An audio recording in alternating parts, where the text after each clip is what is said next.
published last week. Can we know why is the government provoking the people of Uganda on Murchison Falls? Yes. Yeah, I want to know. Maloney should declare. Where is the Prime Minister? Yes, you tell us. And I'll answer you as former Shadow Minister for tourism. Madam Speaker, the Prime Minister hasn't arrived, but he's on his way, coming. But on this matter, we discussed that matter at Cabinet. The Minister for Energy made a statement, I think 2 weeks ago, to the country and said that the issue regarding Murchison Falls, we are still making some studies. There's no concrete decision that has been taken. So that's the position of Cabinet. Order right now, Honorable Minister, Order. I think I want you to draw your attention to the Constitution and to the fact that the natural resources of Uganda are held in trust by the government on behalf of the people.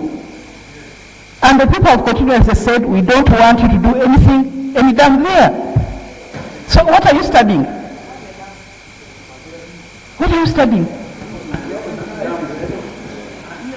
So she made a statement to the cabinet, and what about the country? Did she come to this house? Madam Speaker, she hasn't come to this house. She only made a statement at a media center, and we can ask her to come to the house. So her reporting place is the media center, not the representatives of the people who are here.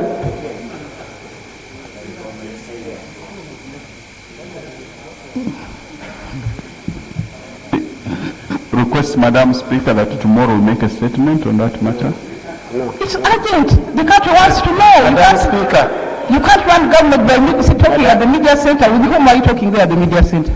Madam Speaker. Yes, Honorable. Thank you, Right Honorable Speaker. Madam Speaker, this issue is urgent. I propose, it is still early, let the Minister of Energy come and explain to the country this afternoon. I thank you, Madam Speaker. Call the Minister. I think she's in the country. They must come and explain. Yeah. Okay. As we wait for the Minister to come, there were some issues, Honorable Nandeshe. 2 minutes for your issue. Thank you very much, Right Honorable Speaker. The matter I'm raising is in respect of the non-compliance by the Ministry of Finance with the recommendations that were made here by this House on requiring him, after Madam Speaker you directed, that he updates this House on the status of the investigations into the unauthorized printing of extra money by some officials in the Bank of Uganda, and how the extra pallets were imported or smuggled into this country. And to Madam Speaker, in February 2019, this House considered and adopted a report by COSASE committee, and the recommendations were made to the effect that the ministry was supposed to give this House a report after 6 months, and that was way back. 6 months actually elapsed in August this year.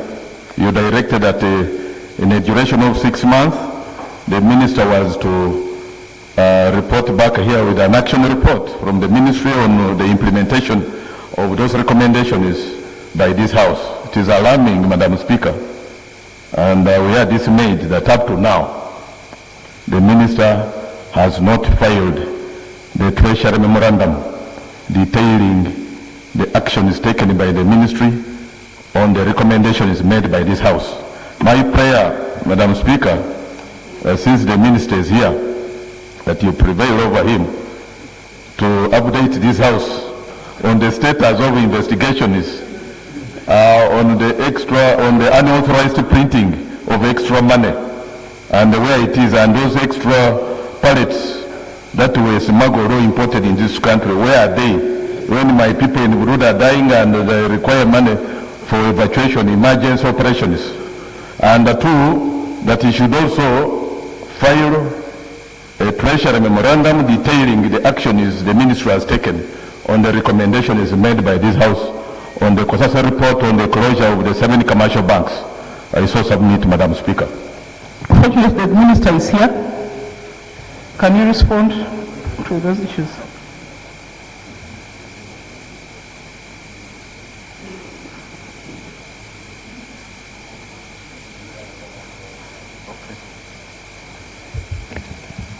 Madam Speaker, on the recommendations by the House regarding the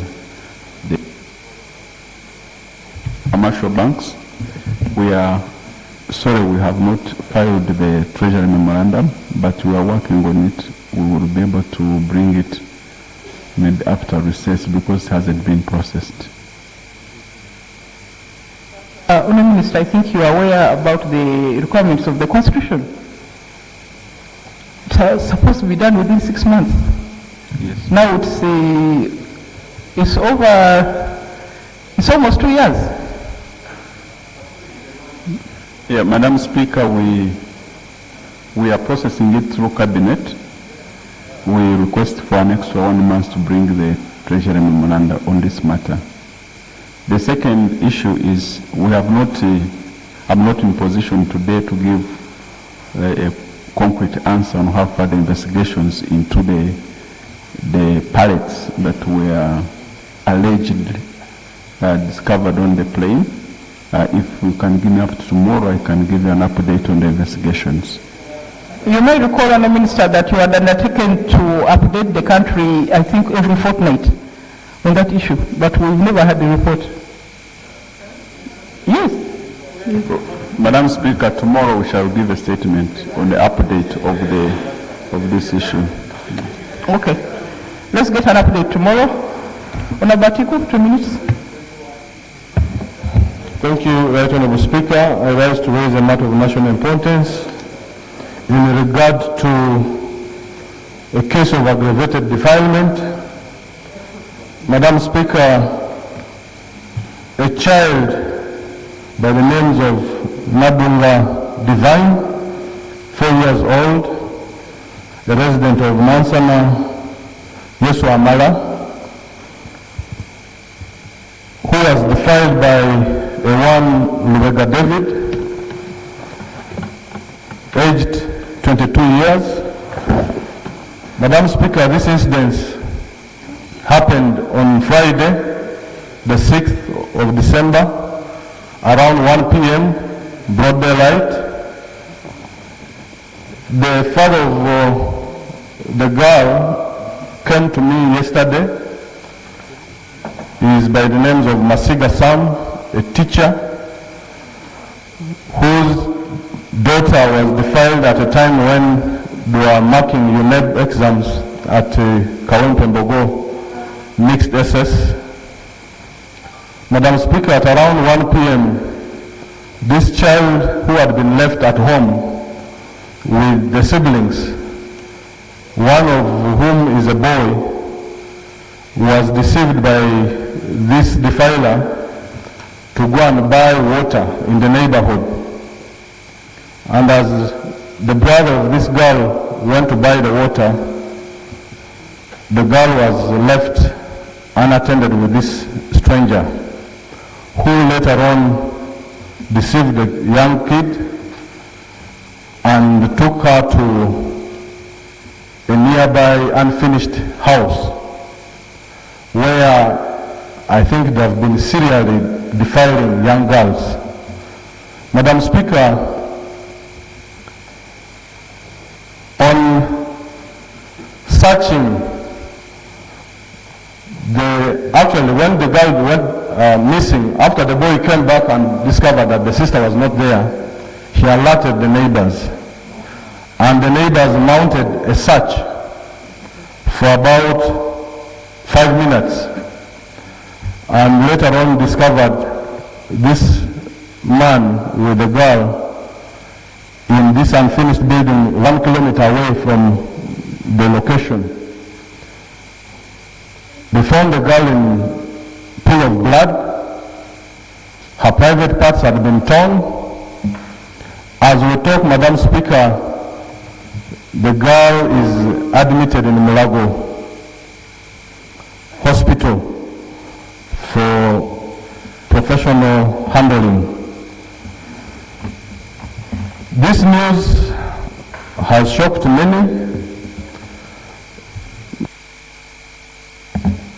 Madam Speaker, it was discovered, actually when this man was arrested, red-handed, he mentioned his second colleague with whom they have been doing this heinous criminal activity. In the unfinished building, they found so many pants, undergarments of young kids, meaning they had been defiling kids in that building.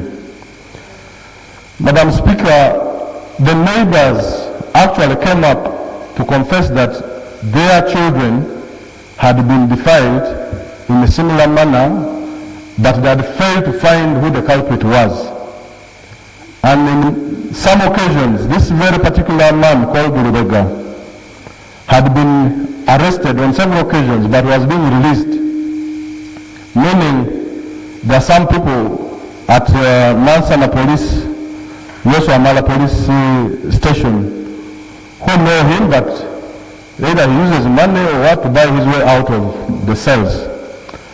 So on that day they wanted to lynch him, but he was arrested. The good news is that he's still in the hands of police. But the fear of the parents was whether he will still be kept in custody until the investigations are concluded and is arraigned before court. Madam Speaker, my prayer, one, is to ask the Minister of Internal Affairs, who is here, to direct the IGP to follow this case through the established structures to the letter, because we have had so many aggravated defilement cases that have not been concluded. This is one case that, Madam Speaker, this is one case that should be used to teach the rest of defilers in this country a lesson. Madam Speaker, the second issue is we are appealing to police to mount a search on the second culprit, whom Mr. Lubega reported, because of what was reported that sometimes maybe the police has been conniving with them. We have found that the second culprit is missing. We like also the minister to work with the IGP to ensure that the second culprit is brought to book. This case also should be handled expeditiously. Madam Speaker, lastly, the government, particularly Ministry of Internal Affairs, should continuously sensitize the population now that our children are home for holidays. With this kind of serial defilers at large, it's important that we embark on mass sensitization about the safety of the girl child in our communities. Madam Speaker, I beg to pray. Thank you. Thank you, Honorable Atiku. Now, Honorable Minister of Internal Affairs, last evening I also received an email from Buyende about Buyende in our area there. Your father is writing to me to say that a man called Abudal Antaro for a place called Bukutura in Irungu defiled his 4-year-old daughter, and that he has been going and saying, you know, for me, I know the speaker, you can't arrest me. Yes. So the father writes and says, this man says he knows you and you can't do anything to him. Can you imagine? So I want Honour Minister to help me. We end the CR, I don't know what I wrote properly, CRB 123 of 2019. The accused is called Abdal Antaro. So he says the girl has lost control of urine.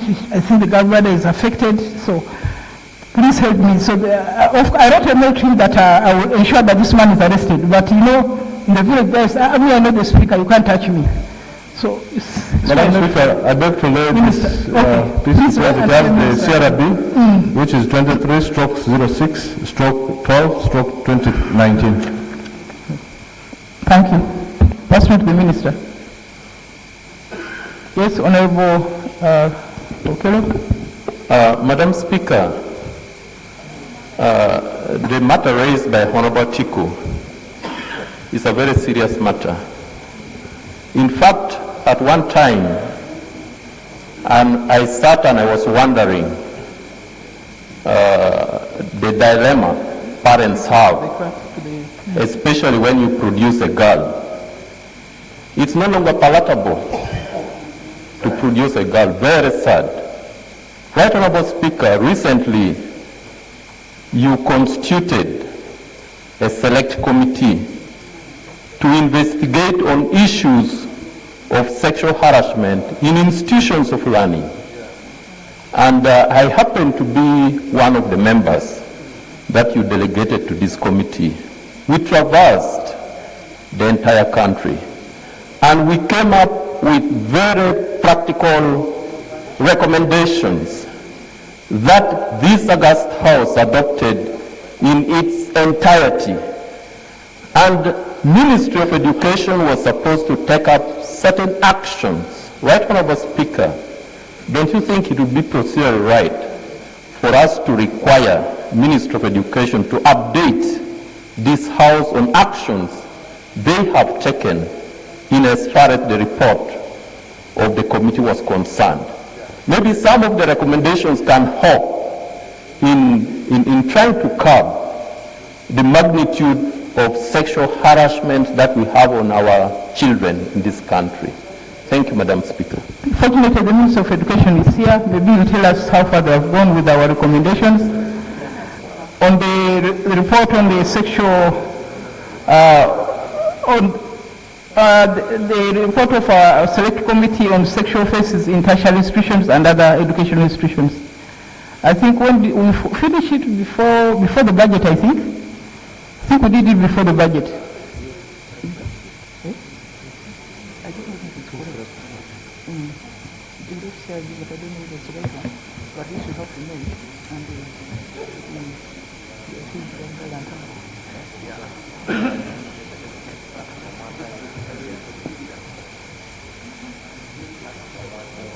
Minister of Internal Affairs. Thank you, Right Honorable Speaker.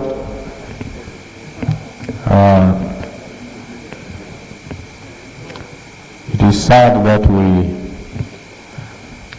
as parents, as brothers, we get such acts happening to our children, and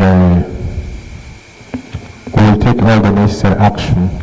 I'll find out in the two cases why and how far the police have taken an action on the matter.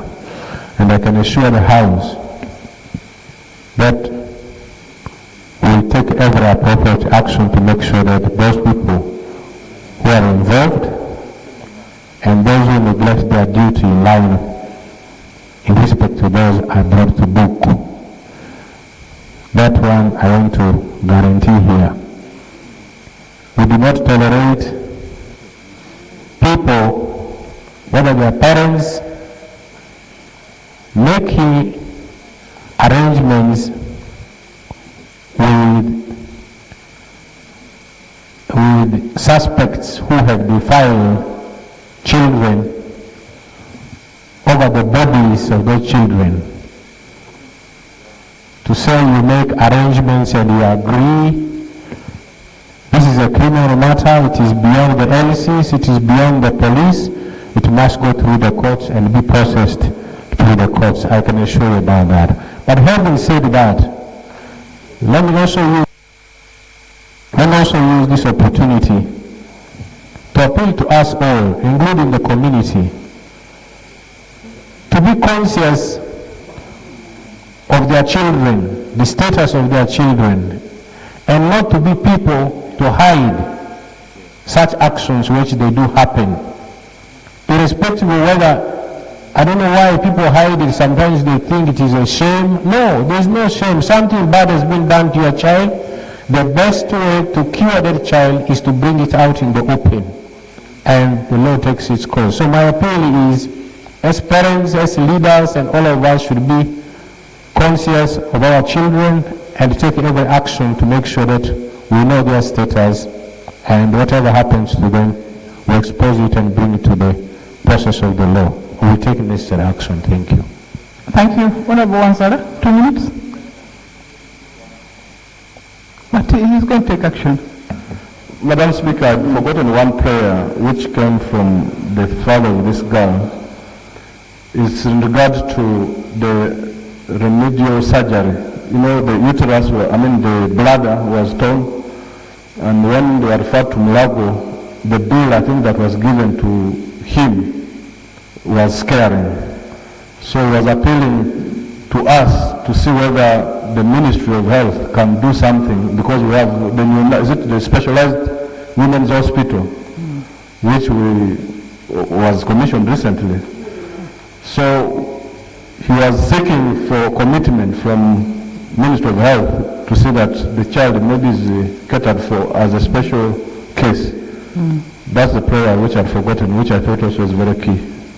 Okay, I think I will take it up on behalf of both the children, because even the other father has written to say what support in medication. So I'll take it up on behalf of them with the Minister of Health, and I'll update you. Honorable Nambozo, 2 minutes. Thank you, Madam Speaker. Madam Speaker, on 4th December, the people of Sironko experienced landslides and floods in the sub-counties of Zesui and Masaba on the slopes of Mount Elgon. But the sub-county of Zesui was most affected, where we lost 4 people and they were buried. As I speak now, Madam Speaker, we have got people in a camp and they are over 300. But besides that, Madam Speaker, we also got our roads cut off because the heavy boulders came down with a lot of mud and have blocked off roads. That means you cannot access some sub-counties unless you go through the water, which is still so scary. Madam Speaker, there's so many people that have been displaced and the muds are still coming down and the rains are still on. This morning I was called that another landslide has occurred, but fortunately there are no people who have lost their lives, but a lot of property and gardens have been destroyed.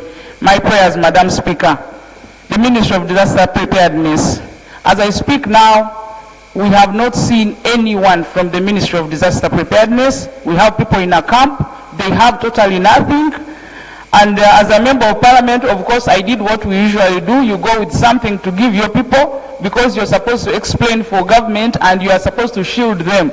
So I'm appealing to the Ministry of Disaster Preparedness to act as soon as possible, because our people are wondering whether they are still in Uganda or they are off this country. I'm also appealing to the Ministry of Health to intervene, because these people are packed in a small place and they are over 300. And as I speak now, I'm sure many more are joining, because we have so many of them still prone, because I took time.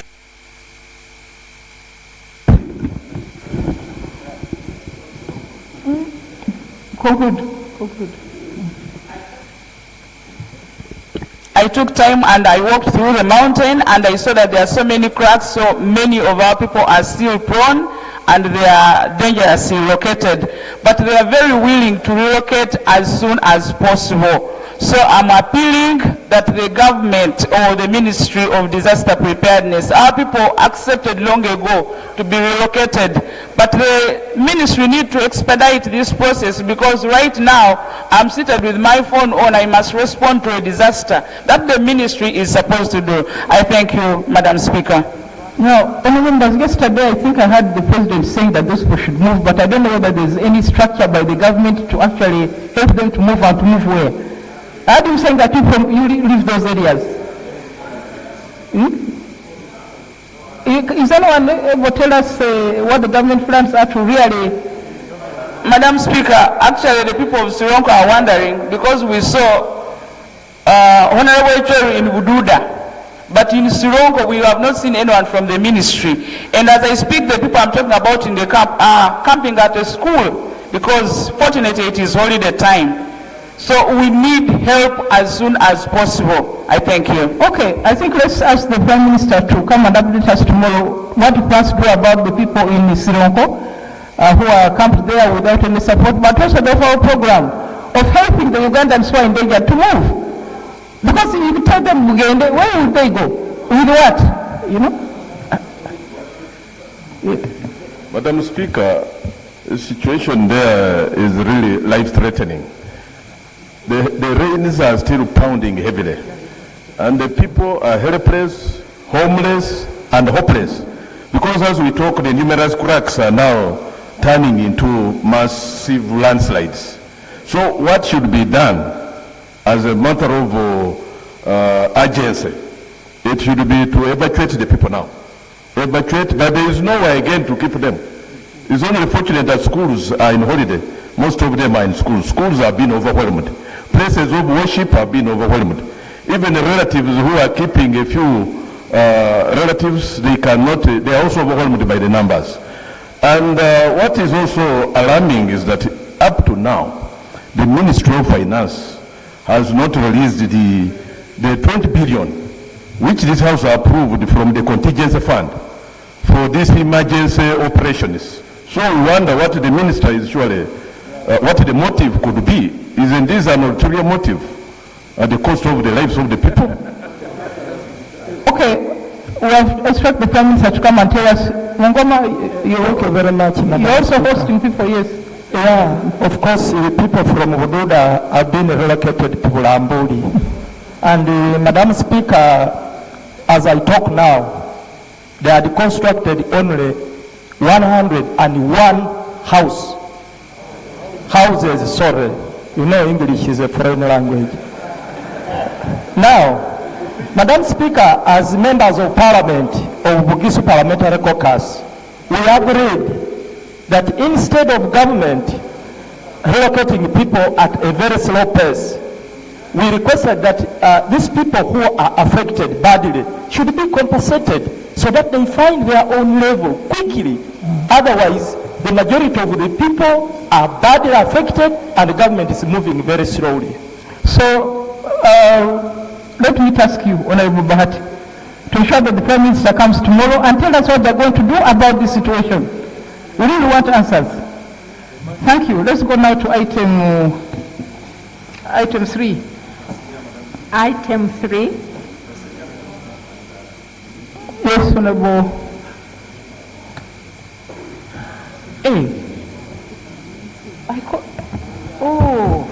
When I called you, what happened? Okay.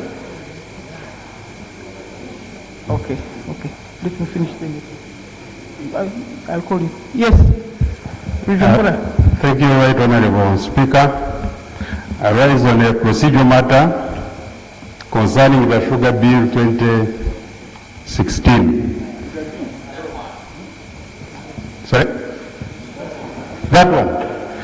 Madam Speaker, and it follows your ruling on 5th of November when this House requested government to present the bill for reconsideration, and they asked for 1 month. You ruled, citing unfairness both to farmers and investors in the sugar industry, that they should present the bill within 2 weeks, which expired on 19th. This law is causing a lot of anxiety in the country because farmers are suffering with the loans, debts, they can't save their cane, there is no crushing capacity in the country. I'm wondering whether we are proceeding correctly when government said we are going to bring the bill and you gave a deadline of 19th and they have not come. I'm wondering whether we should not ask the committee to present this bill and the House pronounces itself on the matter. The matter is here on the order paper. I think it's up to us to move it up. It is on the order paper. We shall move it up so that we conclude it. Honorable Wansala, 2 minutes.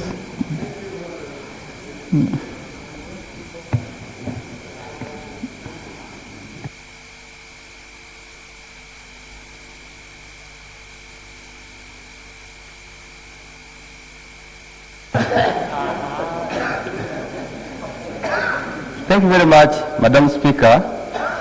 Madam Speaker, I raise on the matter of national importance on the rampant killings of people in Wabigaro LC1, Wabigaro Parish, Wabinyonyi Sub-County, Nakasongola Constituency, Nakasongola District. Madam Speaker, on 5th December 2019, a man with a panga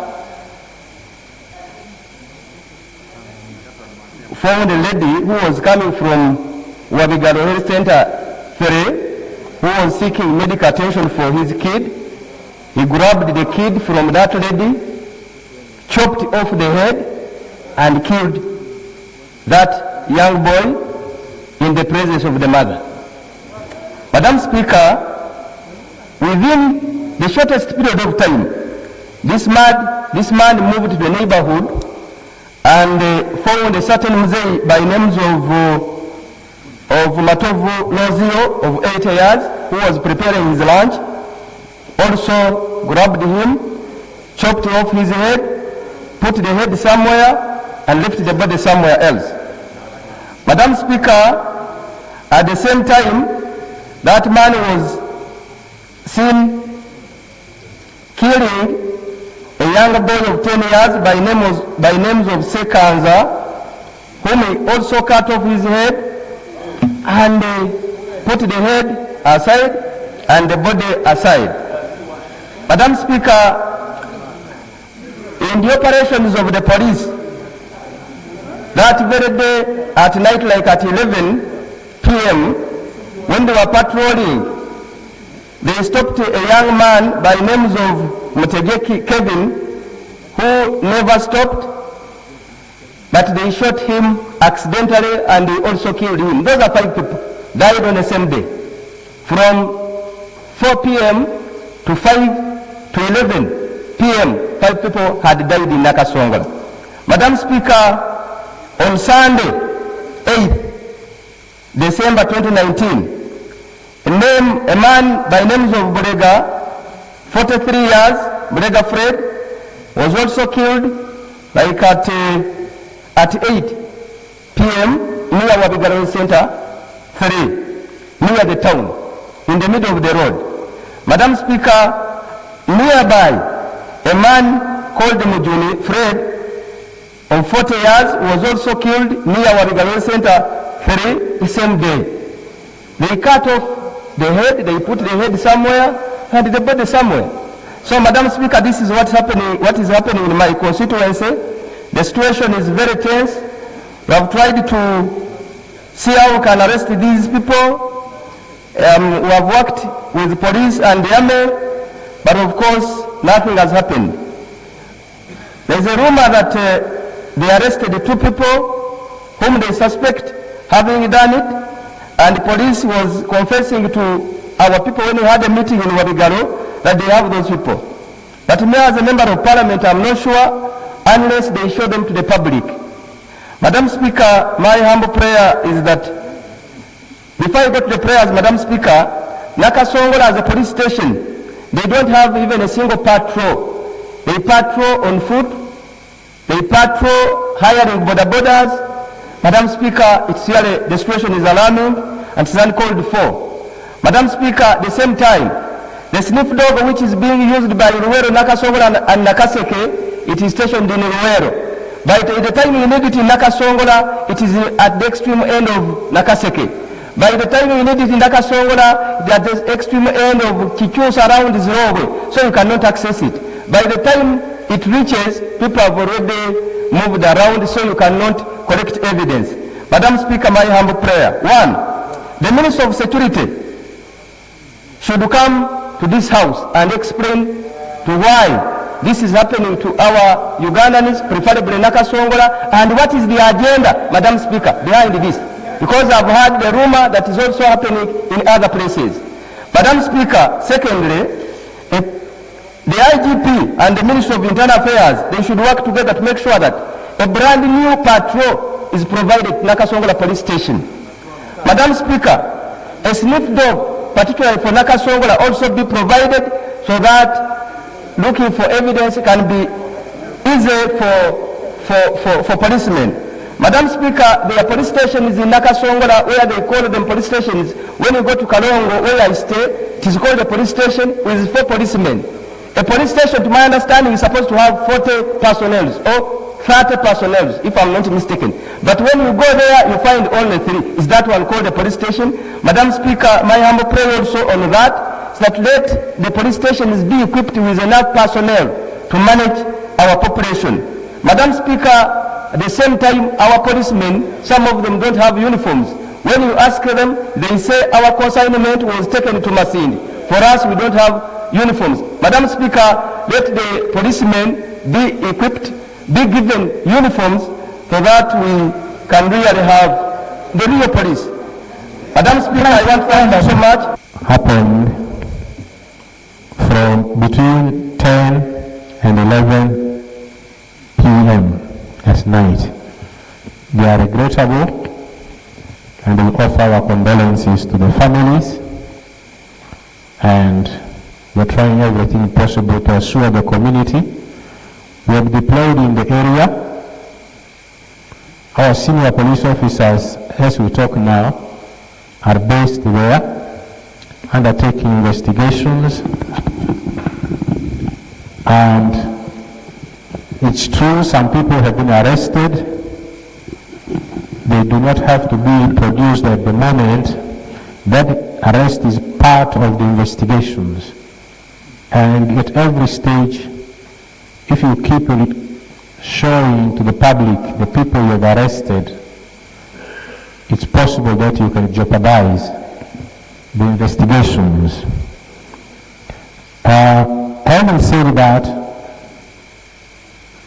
at the moment, because investigations are going on, we are not able to say how many people were involved in the killings and the nature of those killings. It's part of the investigations, as I have said. In the last killings, which happened between 10 and 11, in the same village, almost near the same area, we do accept the police officers who were at that post, not a police station, at the police post, were negligent because they were not at their police station, police post at the time. These 2 other people were killed, and it took quite some time to find where they are. They have been arrested, and they'll be processed through the disciplinary process of negligence in the police force.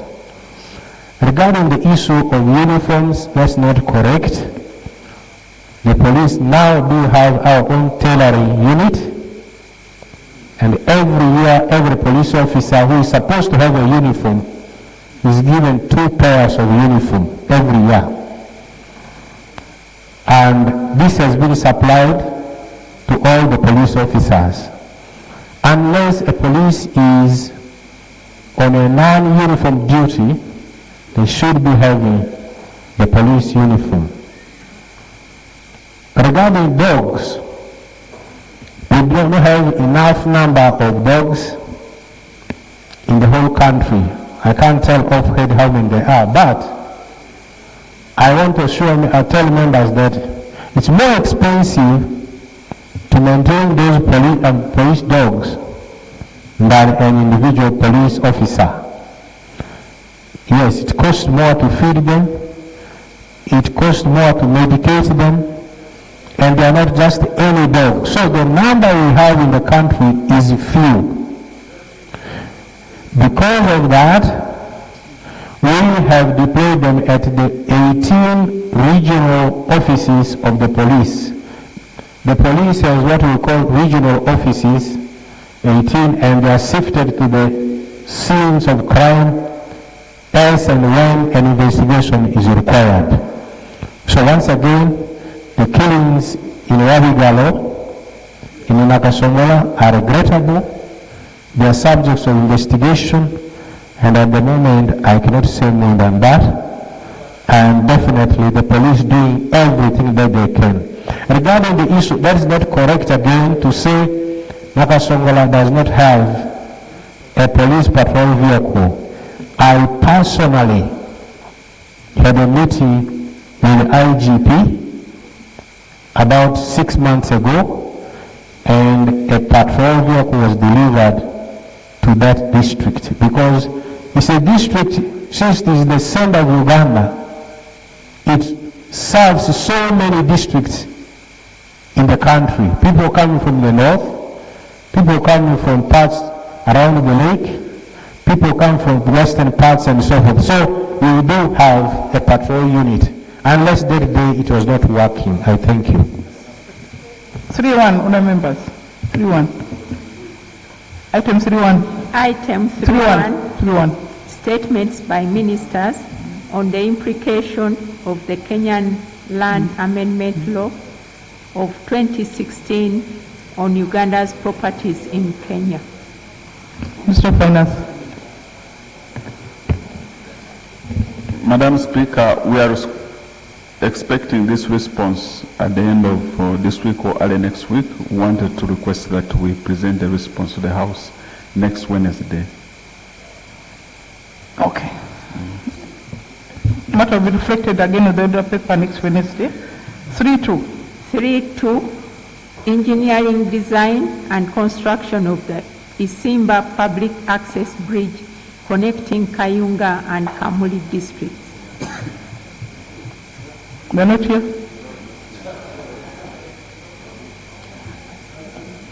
The matter will be back on the order paper tomorrow. Item 4. Item 4, laying of papers, the annual report, Health Service Commission, Minister for of the Health. period July 2018 to June 2019. Minister of Health. Is the document there? Madam Speaker, I beg to lay the Health Service Commission annual report for the financial 2018-2019. And members, the report is sent to the Committee on Health for perusal and report back. 4-2. Item 4 on the order paper, laying of papers. 4-2, report of the Uganda delegation to the 9th World Avocado Congress 2019 in Colombia. Chair of the committee? Not any member of the delegation? They are not here. 5. Item 5. She's there. Mole was part of the delegation? Oh, okay.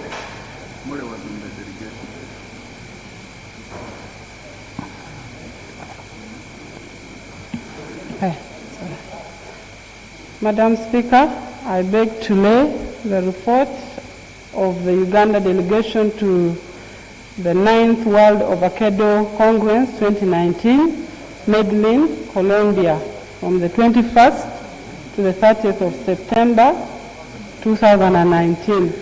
I beg to lay. No highlights of the report? Avocado. What are the highlights of the report?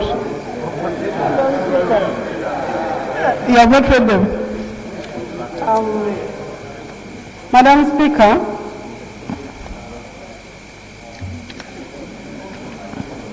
the objectives and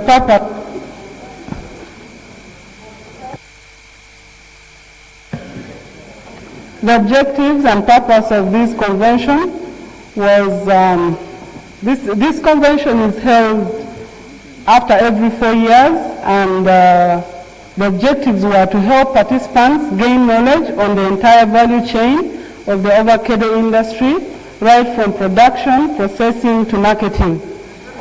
2, it also enabled it was to enable countries share experiences on best practices and learn about new technologies in avocado industry. It was also to explore avenues of acquiring knowledge and skills that can propel the avocado industry to greater heights bearing in mind the new challenges fostered by effects of climate change. And finally, it was to provide an opportunity for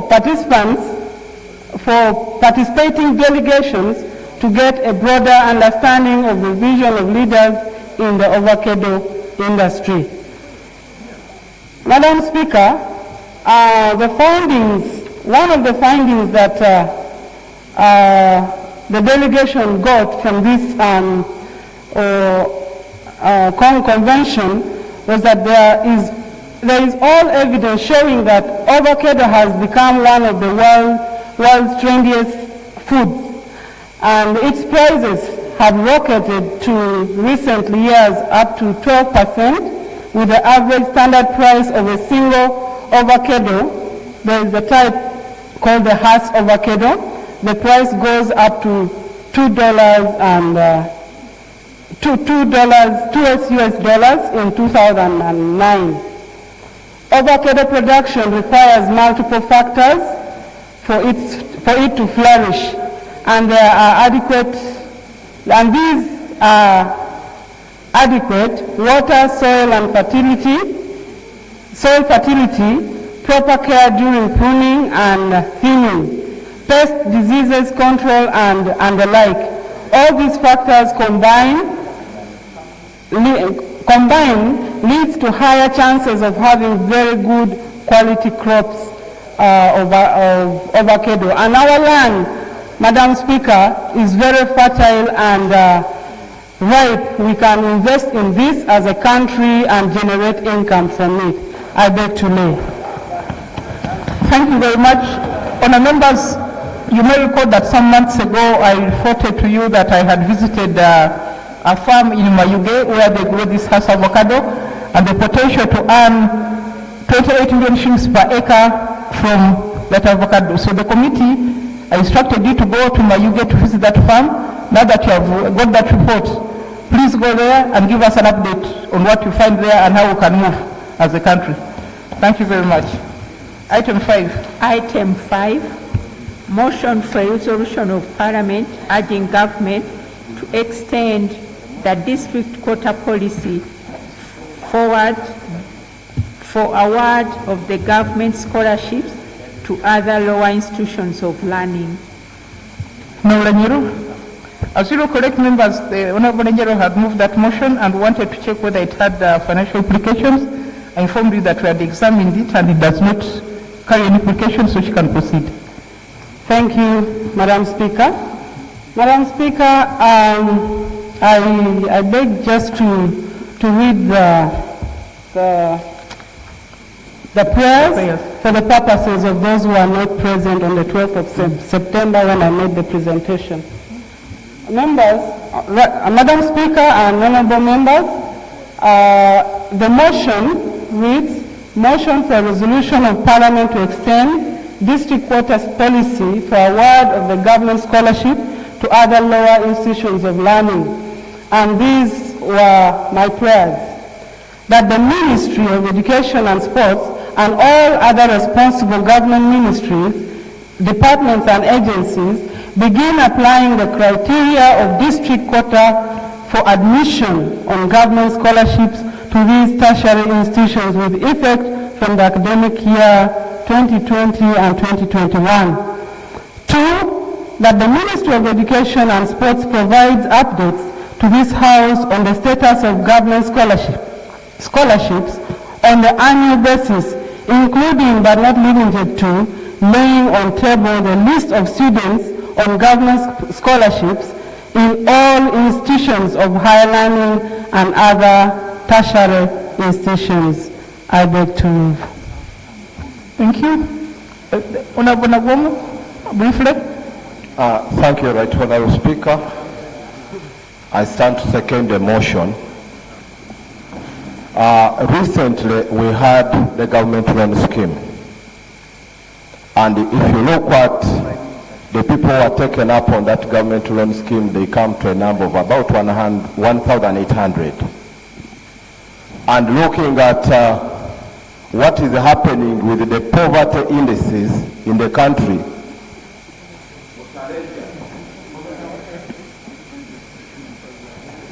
Butaleja, which is in Bukedi region, we are the second poorest in Uganda. And Butaleja herself, we are 89% poor, meaning 11 people are the ones who are involved in the money economy. What does it mean?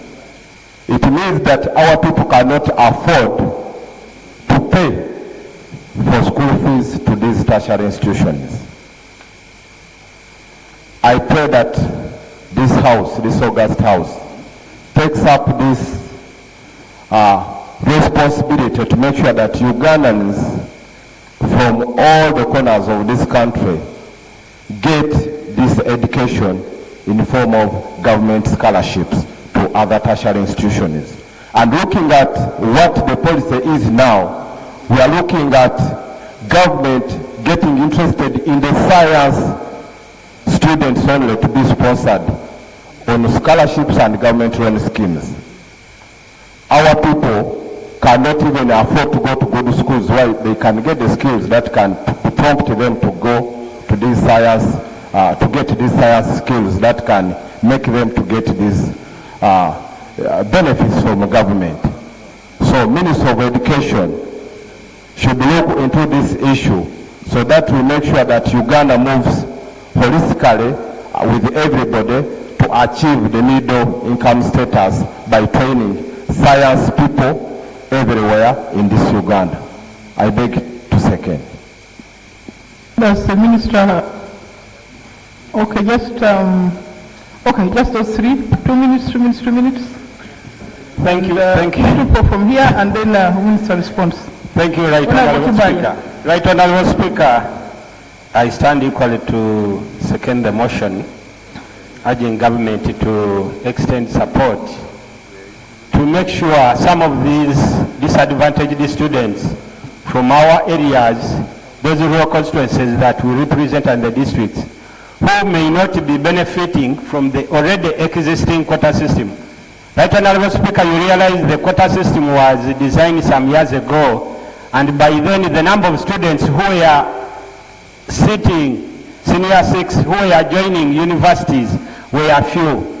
Now there are several secondary schools that are existing in these rural districts, and you find that the students that come out of there may not perform to the level of joining universities, but they could be good in some of these areas. In the same line, there are some technical institutions that have been established by government that you realize students can't benefit, can't be recruited, can't be taken up because they may not be having the money. So if government can equally look into that some of these technical schools that have been established, some of these institutions that have been established in these areas could take up some of these students that could be performing well according to our level in rural constituencies, so that in the future also, as these ones that are taken up from Kampala and so on and so forth graduate, these ones also add a brick to the development of the areas that we represent. So Madam Speaker, we request the government to extend its support to those institutions so that these students,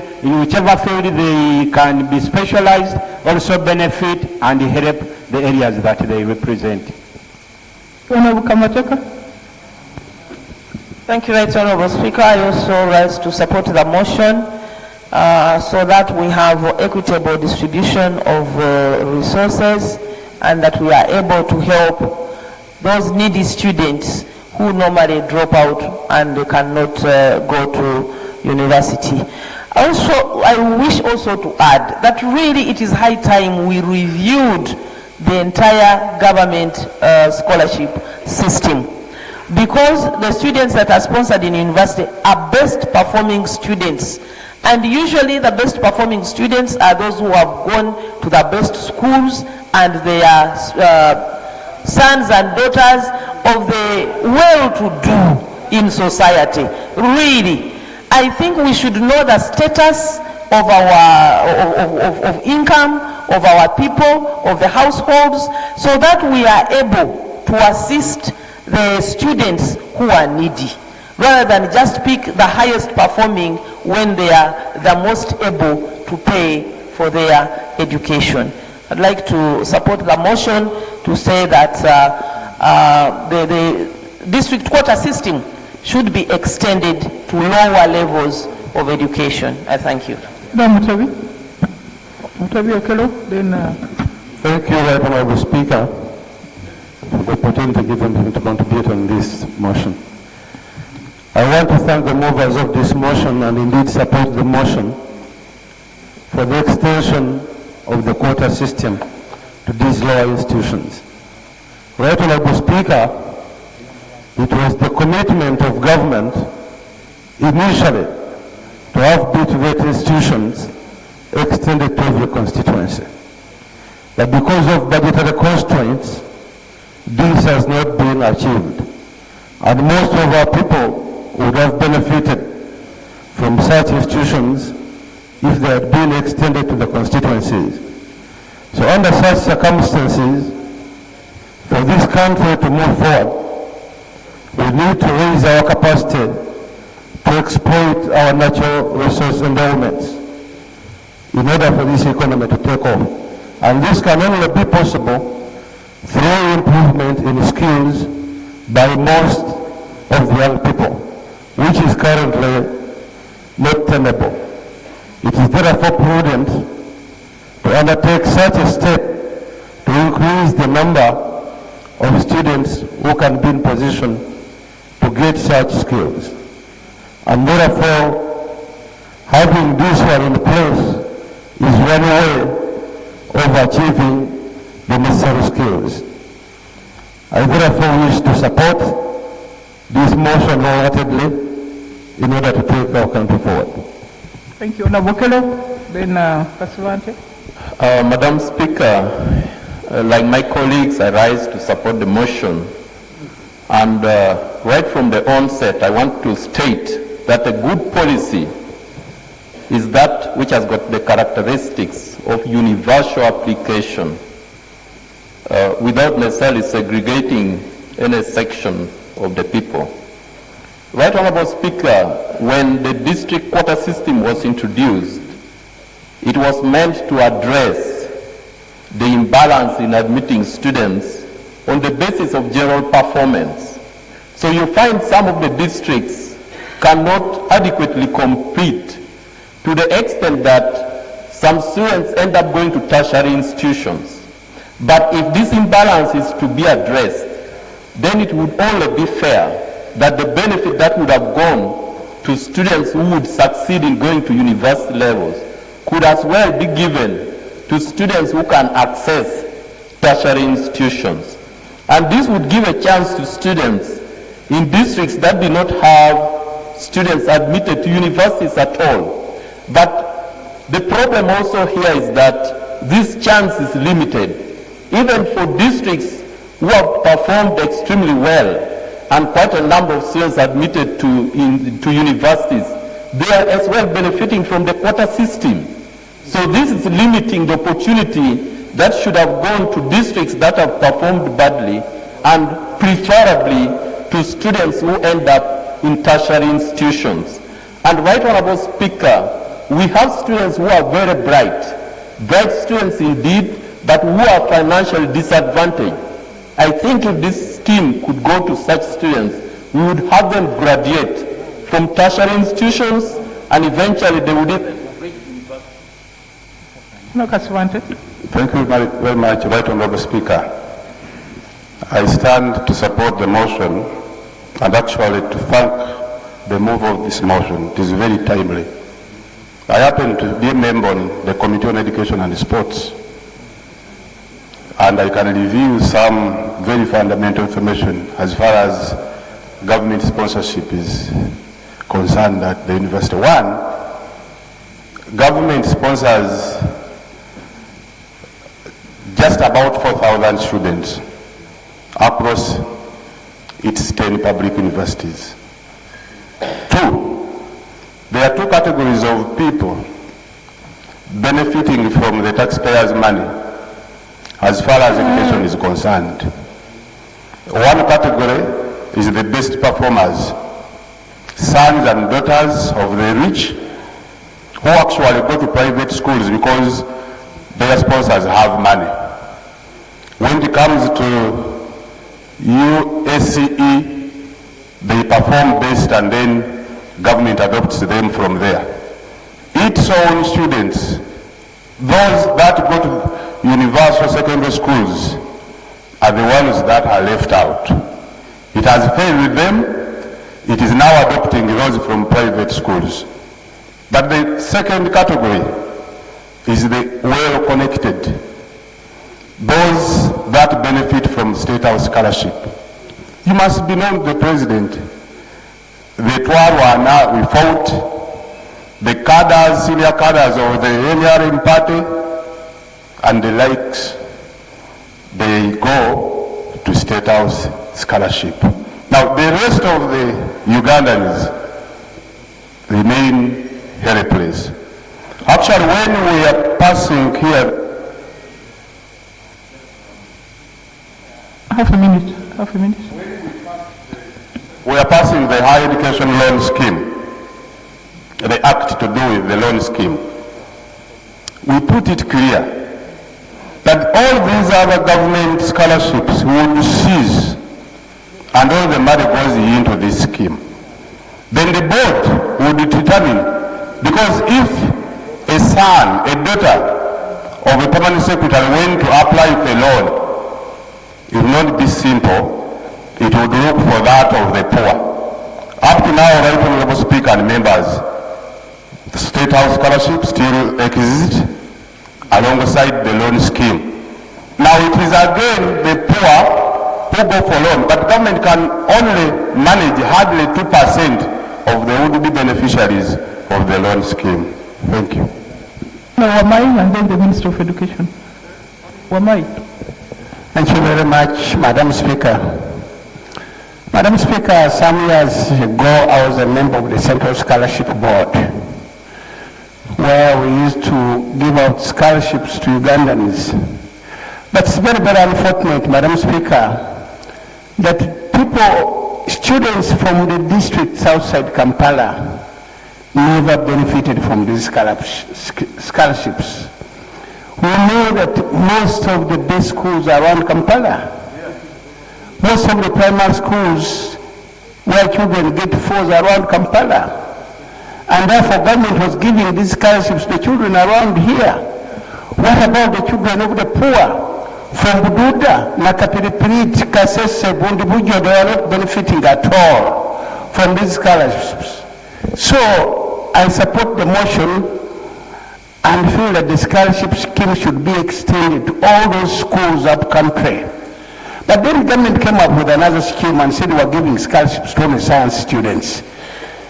Is there electricity in Bududa where you can preserve a frog for dissecting? Where you can keep the equipment? Are there laboratories where you have these science equipments so that those students can pass science and benefit? So it's very, very unfair that the children from up-country schools, from Moroto, Kaprabyong, Bugabula, Bududa, Musironko, Bulambuli cannot benefit. So this one should be extended to those districts so that our children can also benefit and feel that they are part of Uganda. Otherwise, leaving these scholarships to those children around Kampala is very unfair to this country. So the quota system should go around our country and should target children from those poor districts around this country. I thank Minister of Education. Thank you very much, Madam Speaker. Madam Speaker, whether we are supporting or not the motion, I think we need to remind ourselves what are the factors that led the government to come up with the loan scheme. There were two. During that time, I remember it was 2005-06 academic year, that time there were only two public universities, Makerere and Mbarara. And these universities, admission will only be accessed by students who are coming from well-to-do schools around Kampala here. That was factor number one. Factor number two was the inequitable access to the two public universities. I think that's the other point. But factor number 3, the schools, these other schools, technical institutes, whatever, they are in a very solid state, and there are very few.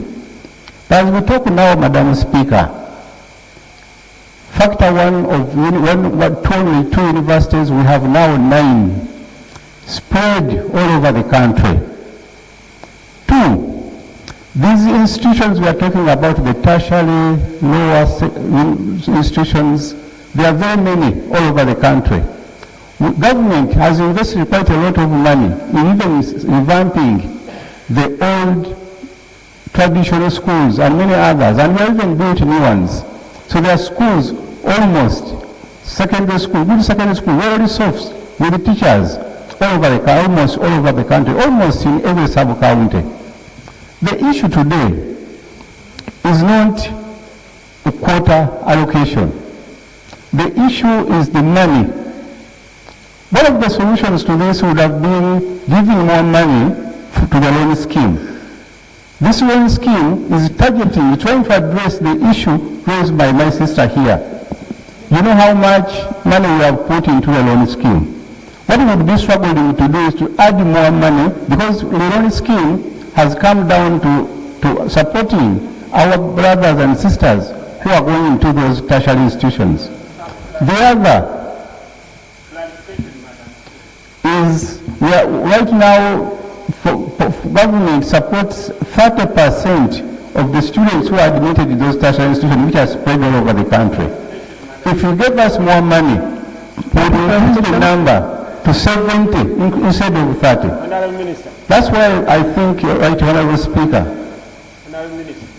Point of clarification. Thank you, Madam Speaker. Madam Speaker, with the due respect to the Honorable Minister, he has emphasized the loan scheme. And from the time I became the Member of Parliament for Gawula South, at least these are 4 years, the loan scheme has been existing. We are raising this issue basing on what is happening in our constituencies. Madam Speaker, unless otherwise, if the Minister can be in a position to produce a list for some students from our constituency, in particular of Gawula South, 1 or 2 that have benefited from the loan scheme that was introduced, 1 or 2 students, just 1 or 2, Madam Speaker, from the time the loan scheme was introduced. So when we say we need to extend to these institutions like Nawanyago Technical, these other institutions that are existing, so that people particularly from Kamuli benefit other than the loan scheme, where we shall not know the figures that is centrally managed here. So, Honorable Minister, the clarification I'm seeking, are you well conversant with the way the loan scheme is being? Now, Honorable Minister, you know, the motion of the Honorable Nyere is about quota. The way we used to give 11 students for each district, that's what she wants. Not at the university now, but maybe at the NTC, at the UTC, a quota of students to be sponsored by the government. A quota. The road scheme is a difficult thing, Honorable Minister. I really don't want you to go there. Because in this house we have been begging the government to give us an additional 5 billion only to take on a few more children. Government has failed. So what she wants is that we should have a quota supported by the government for each districts. That's what she's talking about.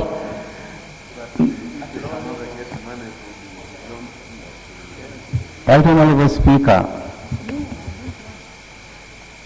what is important, government wants everybody to go to school, benefit from his stay, and become a useful Ugandan. If it means distributing according to quota system, I have no problem with it. But that will not permanently solve the problem. We will need even more money. That's the point I'm trying to put across, Madam Speaker.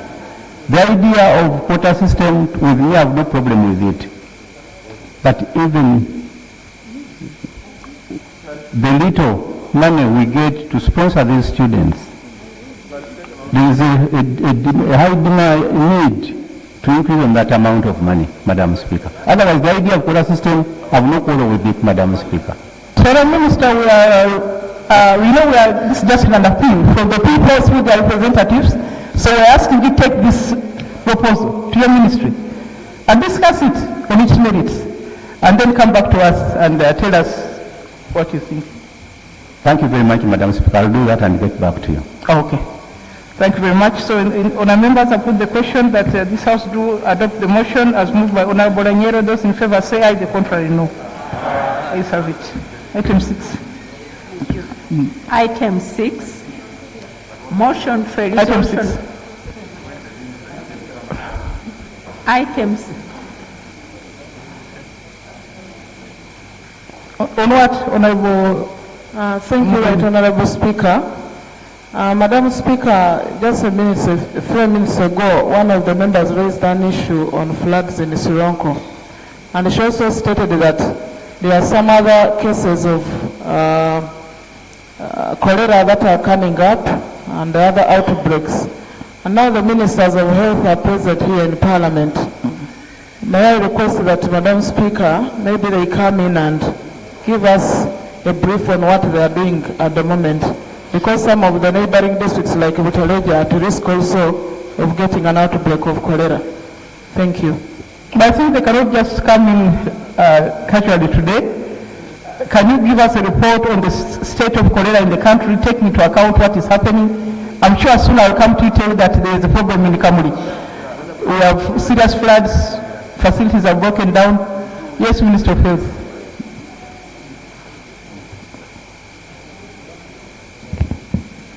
Thank you, Right Honourable Speaker. Right Honourable Speaker, my apology, I was delayed when we took management meeting that dragged on a little. I don't know if I can just say something right now, Right Honourable Speaker, because the rains have been with us for some time, and because of that we have actually been prepared and waiting for some of these incidences of cholera, aware that we have the water sources contaminated because of these floods. Right Honourable Speaker, we are aware that Busia, Budaka have already reported cholera cases. Actually, Busia confirmed one. There were 4 cases, and all from Busia municipality. One woman unfortunately passed on. The others are being managed. In Budaka, as of yesterday evening, Right Honourable Speaker, there were about 29 cases in the isolation ward in one of the health facilities, and we are still waiting for the confirmatory tests, but they are treating actually suspected cholera cases. The rains are still with us, Right Honourable Speaker. We have alerted, our health facilities are all alert, waiting to deal with any of these cases. However, we have also been providing information to the population to ensure that the water that they drink is at least boiled water, not just drawn from the water sources, because the running waters could come in with fecal matter. We have also, Right Honourable Speaker, been appealing to the population to also promote hygiene, the issue of hand washing, and the aqua tubs are also available in these areas. So, Right Honourable Speaker, we are prepared to deal with these cases, and as and when we get reports, but also we also launched the cholera vaccine, Right Honourable Speaker, and a few high spot districts where we have been, we're actually giving the second dose, and this is all intended to prevent the fatal or deaths amongst the populations because of cholera. So we are prepared to deal with any such cases, but the population should also take the health messages seriously. Thank you, Right Honourable Speaker. But I've been told we need a detailed report, maybe Right Honourable Speaker. I think let's come with that. But I felt I should just briefly. Okay, please provide a report for the areas which have reported, the Budakas and others. Dr. Kaduchu, on the same issue. Thank you, Right Honourable Speaker. I want to thank you for bringing up this issue, and I thank the Minister for giving a few highlights. Just to add on top of what she has said, our ministry has been preparing all this time. From last week, we had all the technical team out immunizing and vaccinating people, especially in 10 sport districts. For Monday, the Honorable Sarah Pendi was in Bududa. Yesterday, she launched a vaccination. Honorable Jane Acheng was in Zombo together with the Honorable Minister. They also launched the cholera vaccine. I myself on Monday, I was in Bulisa and the entire Bunyoro region. The Minister was in Western Luke 9, and while Honorable Sarah was in eastern part of the country. So we've tried, and we are still keeping in touch to ensure that we really contain the problem. I thank you. Thank you. And members, just make sure that you keep informing the ministry where you hear the outbreak, let them know so that they can swing into action. Thank you very much, Minister of Health. Item 6. Item 6. Item 6 on the order paper, motion for a resolution of Parliament urging government to effectively implement adoption of information communication technology in education system. Nababala? Not here. Item 7. Item 7, motion for a resolution of Parliament to inquire into the recent reported misconduct of the Uganda People's Defence Forces during the deployment in civil matters. Honorable Muiru.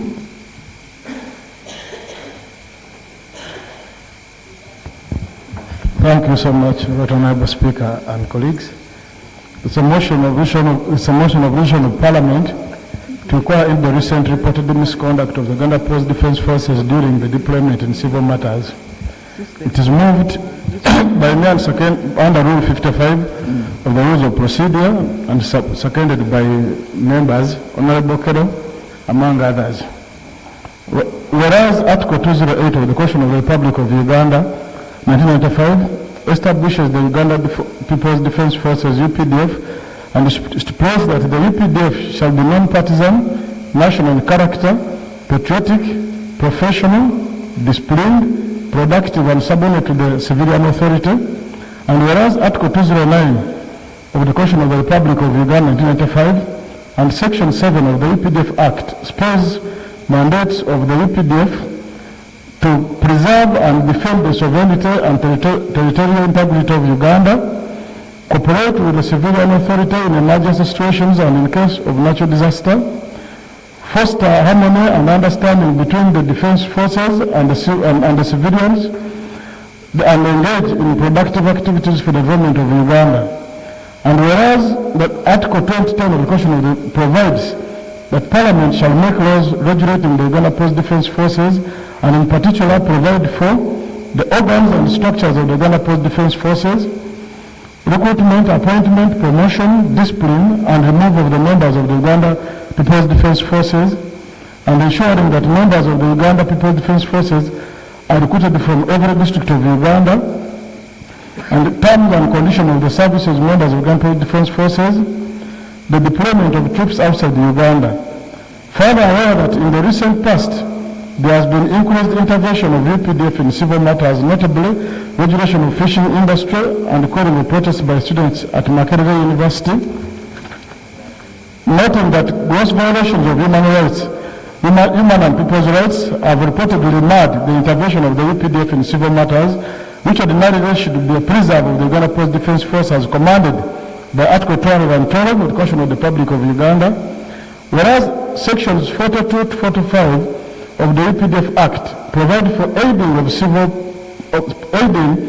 civil power by the UPDF. Such aid is subjected to the intervention of the civil authority and does not in any way override the constitutional provision on the protection and promotion of the fundamental and other human rights and freedoms as laid out in Chapter 4 of the Constitution of the Republic of Uganda. Cognizant of the philosophical, historical, moral and legal obligation of the Parliament not only safeguard and uphold the Constitution, but also legislate for the peace, order, development and good governance of Uganda as commanded by Article 1791 of the Constitution of the Republic of Uganda 1995. And further cognizant of the importance of duly holding public officials and institutions to account for their actions and inactions as an integral canon of good governance and possible detriment from repetitive transgressions. Now therefore be it resolved by this House that Parliament institutes a select committee to inquire within 45 days of approval of this motion if the reported violation of human and people's rights by the UPDF with a view of establishing and apportioning culpability. I beg to move. Seconded? Seconded? Seconded? Justification? Thank you, Right Honorable Speaker and colleagues. Right Honorable Speaker, from the onset I want to say that the image of the Uganda People's Defense Forces per se is a good image. But there are errant officers, Right Honorable Speaker, who are deployed, whenever they have been deployed in civil matters, who have abused their powers. Right Honorable Speaker, we have had a debate in this House as to whether the UPDF, for instance, can even intervene in fishing matters. And our argument had been premised on the Fisheries Act, that it limits intervention to the Uganda police. But when they were involved in the sector, I don't want to go into that debate, Right Honorable Speaker, their conduct has gone outside any permissible, albeit the fact that, Right Honorable Speaker, I contend that they don't have mandate to intervene in civil matters of that nature. Right Honorable Speaker, our people have met untold suffering on water bodies. For example, they interfered with the implementation of the mandate of the fisheries officer, and have been arresting our people on these water bodies, beating them up, incarcerating them, even in illegal centers. I'll give an example, Mr. Speaker, in Masese, in my constituency.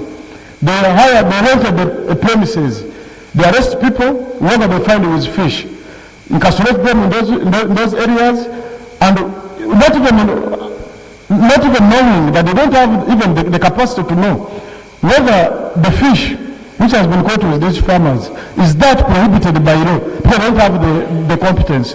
But that not even withstanding, because we don't support illegal fishing, ourselves as members of parliament representing areas where there are these water bodies.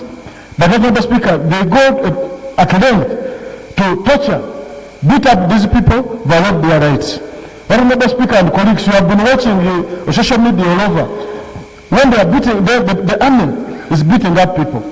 The other issue, Mr. Speaker, they have even now abandoned the role that they were deployed by the president to be on water bodies. Now, they are in the trade now in this sector. I'll give an example, Mr. Speaker, in my constituency, when Major Sebukera, he came in to enforce these regulations as it had been alleged. But now he deals in fish.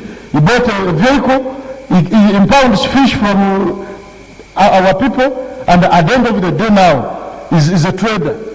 So when, Mr. Speaker, what I want to end with that, when our people go to police to report these violations, the police is under instruction not to receive any complaint from these people. So at the end of the day, people are tortured, and you have no way actually to go for recourse. It is on those premises, Mr. Speaker and colleagues, that I thought that the continued deployment of the army in civil matters, we need to set up a select committee.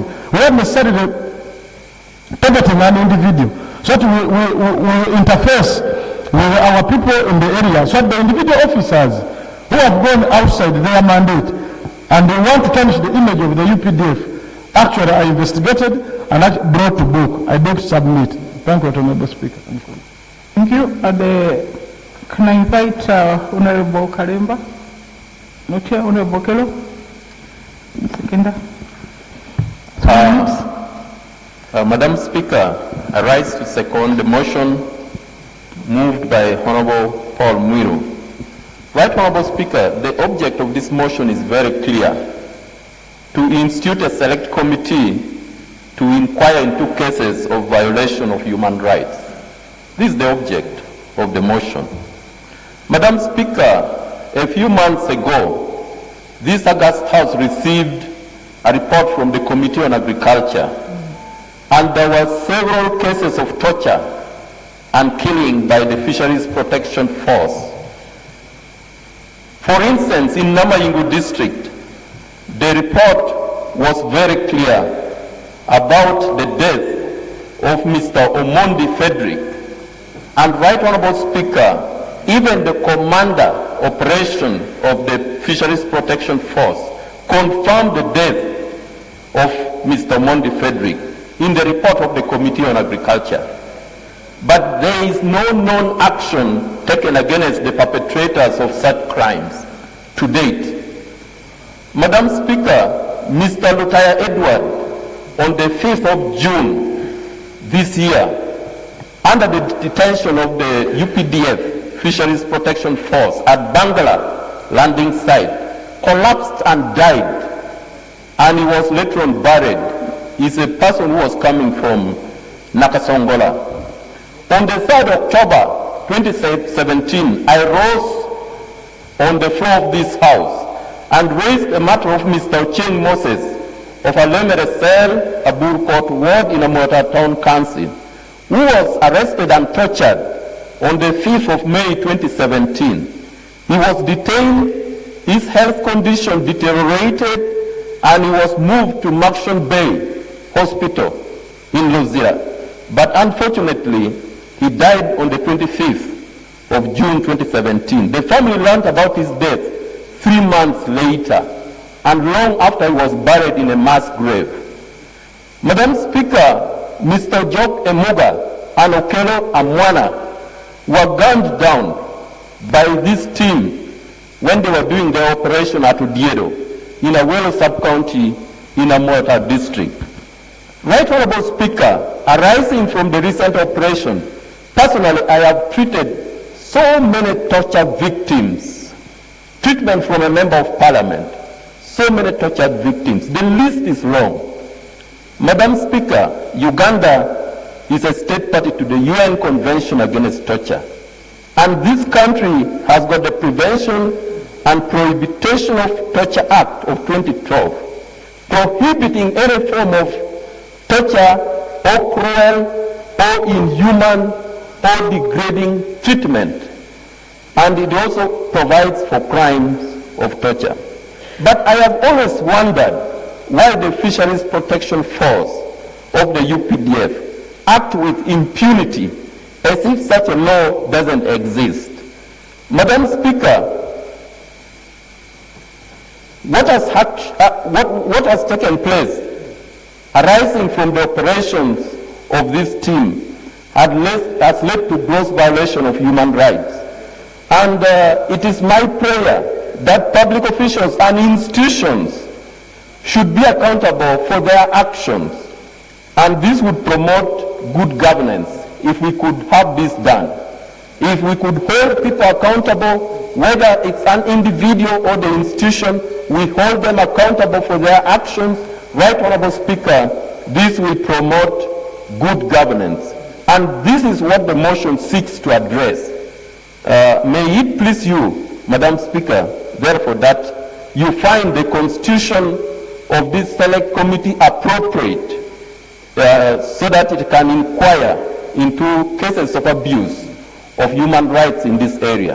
I thank you very much, Madam Speaker. Thank you, Honorable Wanzala. Let's have the second half first. Thank you very much. 3 minutes, please.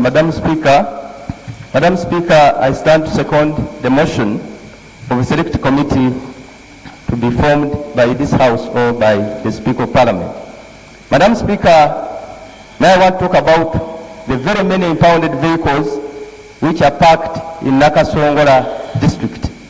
Madam Speaker, a number of motor vehicles, a number of motorcycles, a number of bicycles have been impounded from a number of districts, but all of them have been taken to my district, particularly in Budiego County, but of course near Ruampang. Madam Speaker, we've been struggling to rescue these impounded vehicles for our poor Ugandans, to get them so that they can use them, but Madam Speaker, all in vain. Madam Speaker, I even invited the Minister of State for Defense to come and address the people of Nakasongola. As you remember when I stated it here, the Minister came, But when he interacted with the people of Nakasongola, they also fronted the same, that their vehicles and other motorcycles and bicycles have been impounded, but we have been approaching Lieutenant Colonel Namanya, but of course he refers them to another one called Nuwagaba. Then when you go to Nuwagaba, also refers you to other office. And you know our people from deep in the villages, when you refer them, then you have confused them. Again, they again rotate to their member of parliament and other political leaders for their rescue. Madam Speaker, this people needs to be helped. I want also to give an example, Madam Speaker. There is a man called Ronald Serayoza. He acquired a brand new taxi on loan from Indians. But of course now the Indians they are demanding money from him so that he can pay. But the taxi has been impounded for the last 6 months. I have his file in my car whereby I want to meet the minister to say exactly what we can do. But what do they find there? They found wires whereby he carried a passenger whom he didn't know what was embedded in his luggage. Then when they found those wires, they thought he was going to what to do what. I can't really tell. They arrested they impounded the vehicle, and the vehicle has been there for the last 6 months or 7 months. The boy is there, is yearning, is looking for help. But of course, me also when I go to Lieutenant Colonel Namanya, he refers me to, now the files were taken to Nwagaba, so you go to him. When you call Nwagaba's number, it is ever off, you can't do much. Madam Speaker, I want to also cite another example. There's a man called Bogere. When he heard of the operation, the operation is on the lake, he knew that the boats he had like 100 boats. He knew that his boats were not measuring with the standards they want. He had to dismantle them. He had to whip his team at home. But these soldiers went and burnt them. This man wanted to open up a case to courts of law. They asked him that the district leader should recommend that this one happened. But at the end of the day, the district leaders never wrote the letter they wanted him to take to court. So is there also languishing. Madam Speaker, I see it important that you form a select committee. We should look into this. We should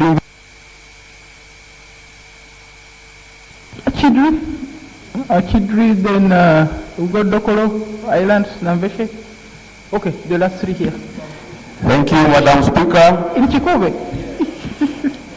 I stand to support the motion, but I wish Honorable Paul Muiru can broaden it, because we always assume that when we talk about the Uganda People's Defense Force, we are also including the Special Forces Command. Madam Speaker, we have seen how lethal the Special Forces Command has been on occasions when they are deployed in civil activities. We saw their footmarks in Arua, in different parts of the country.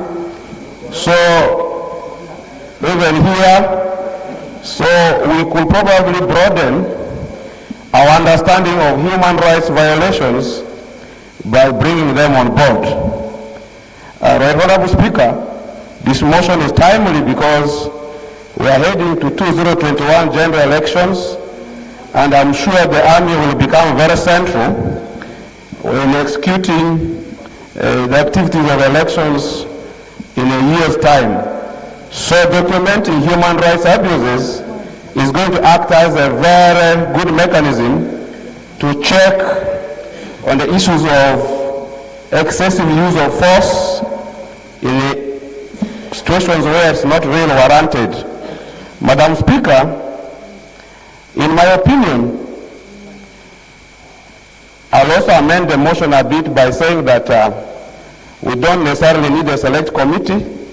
We could entrust the Human Rights Committee of Parliament to avoid duplication and issues of resources, limited resources. So why can't we task our Human Rights Committee in Parliament to interest itself in this matter with the well-defined terms of reference or scope of work, so that they are able to act in a timely fashion. I thank you. Thank you, Honorable Nambeshe. Then Dokoro Islands. When you talk about civil matters, it could be done. Thank you, Right Honorable Speaker. Let me join colleagues to support the motion moved by my good friend representing Jinja Municipality East, that a select committee be constituted by this House to inquire into the misconduct of the men and the women in uniform. Madam Speaker, the army, the UPDF, had won a reputation second to none as far as being disciplined, or as far as discipline is concerned. But eventually they degenerated into monsters of sorts, especially when they were deployed all over the country to manage the natural resources of Uganda. The gross human rights violation is on the water bodies. The gross human rights violation is in mines, like we have received the rife complaints, and they are grieved in the Atsani miners in Kasanda, in parts of western Uganda, but also even like Mount Elgon National Park. The running battles we have, our people, the communities that are living along the fringes of Mount Elgon National Park, because of the unbecoming conduct on the part of the men and the women in uniform. They extort money from wananchi and then allocate them plots within the national park. And thereafter, they are transferred. These ones who allocate are eventually transferred. I don't know, it is stage managed so that more money would be extorted from these unsuspecting poor peasants. So these new ones who come, when the crops are about to be harvested, the leadership, including myself, have been wondering and asking them, if you say these people have encroached on the national park, which indeed is true, how did they get here? And why do you wait for crops to mature and they come and slash the crops? Where were you?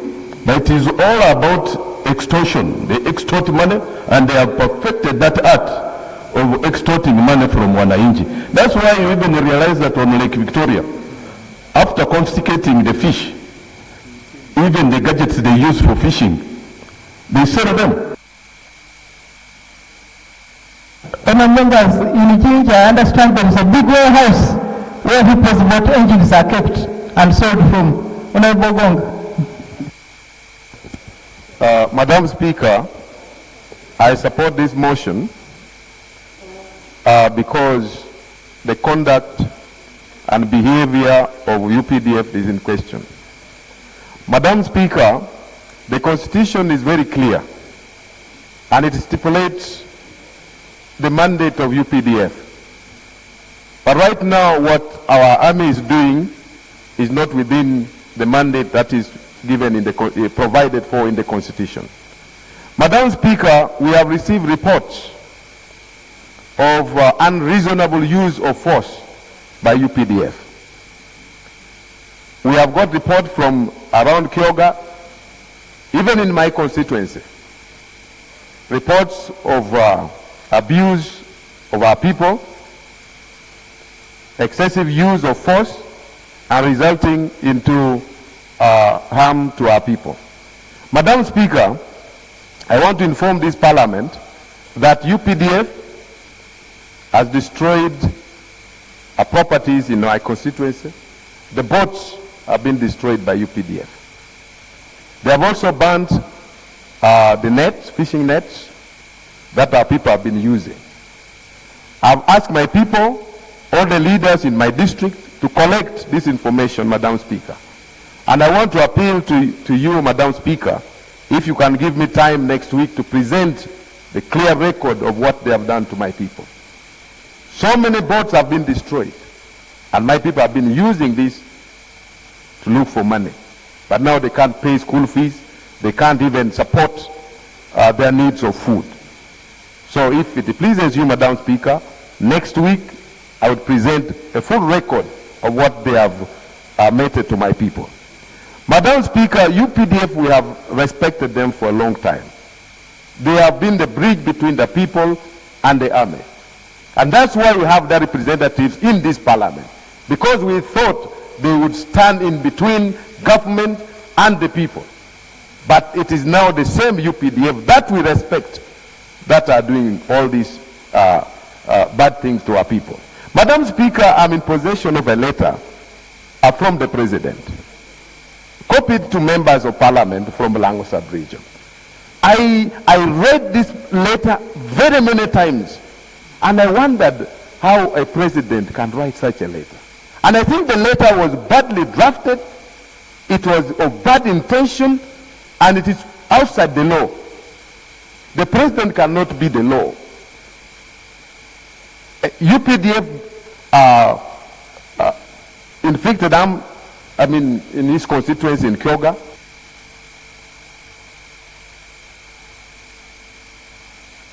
About any members, when I received a copy of that letter, I also did not understand the circumstances under which it could have been written, because it was a justification of what was happening. He even went on to say, let the cars remain there. Cars of the Ugandans. The motorcycles of the Ugandans. Honorable Abbott. Madam Speaker, I'm discussing this issue, but if we are really going to defend what is wrong in this country, I think we are likely to land in problems. Because I've seen, we have talked about these things. Today we are talking about them. And I'm informing my friend that we are not safe, because we have been discussing these matters here. I'm very clear about it. The ministers concerned, Madam Speaker, are not here, have always been defending these people. Their presence will not help us. I've now seen that even when you go to Bukoli Islands, the issue of MPs in the waters is now the song. Is now the song. We are not saying, and I'm not saying that the UPDF is wrong, but there are individuals in the waters. They have amassed wealth. They have really taken people's money. They are there. When you go to Bukoli Islands, you people who are here who are saying that these things are not true, you go to Port Victoria in Kenya and see people who have been given license to come into our waters. They fish and our people are refused. You now go in the waters, and what they are saying now, they are decampaigning us. They are telling people we are here, but so and so should not come back. So if we are here listening and people are saying that there is a lot of fish, how is Majanji factory working? Is there fish in Majanji factory? You are from Majanji. And the issue here is that there is a lot of fish. Even tomorrow you will see in the newspaper that a lot of fish is there. Whenever we discuss this in Parliament, something is written. Now these people who are called AFALU, they have destroyed the operations. The AFALU is an organization of fishermen doing business, but now they are the ones controlling these people here. What is right and what is wrong? If some people have stayed in the waters, be transferred. Because they are so big, and they say, I'm not going to be transferred, what is done is to promote me. And when we are discussing as a parliament, I'm worried, Madam Speaker, while I support the motion, you have the authority and the powers. Can't you also again give us time to discuss these issues with people from the waters, with the president, because he's being hoodwinked by some people, that things are good. He's being hoodwinked that things are good. Things are not good. People have died. People have died. People have been tortured. We have our relatives. My friend is talking about Omondi here. Omondi has a grandfather of 91 years.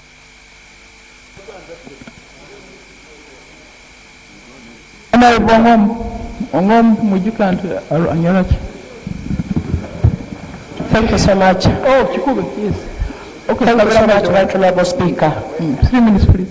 Right Honorable Speaker, Lira itself doesn't have a water body. But Madam Speaker, very many people come to Lira and we interact with them. We also pass through a patch to come to Kampala. Madam Speaker, we have interacted with our relatives and friends who live in those areas. They say even that plates, the UPDF go up to the extent of smelling their mouths if they have eaten fish. That is what they do. They even smell the plates, search the plates, and the worst things that they do, they beat the parents, the husbands of the wives in front of their children and wives. Madam Speaker, this is not acceptable. I just feel that this motion needed to be supported, that the UPDF should stop involving themselves in civil matters. Madam Speaker, there is this case of Maruzi Ranch. Maruzi was once a forested area and now several kilometers. But Madam Speaker, the community there complain that you are not, the UPDF don't want you to hold pangas or even an axe. Remember, we don't have electricity in the rural areas. It is still being installed. They don't have anything to cook. They first pick this firewood. But I'm telling you, Madam Speaker, they are not allowed to hold any axe or a panga. And if they are caught holding it, they beat you up. But if you went to Maruzi Ranch today, at this moment, the place is plain without any single tree. And I would interest this house to inquire into the trees that were once in Maruzi Ranch. Where have the UPDF put those trees? It is a plain land, Madam Speaker. This is what we are talking of, the involvement of the UPDF in a few things that are not their area. Madam Speaker, maybe to wind it up, of recent, there is fish being exported, I will talk of exported, taken from Jinja to Lira on trucks. I'm wondering who have been authorized to now do fishing. But when they take it to Lira, instead of giving them in wholesale, they give part of it in wholesale, then they go in retail and to compete with the people who are supposed to retail it, meaning that they lose business. This is what the UPDF are doing.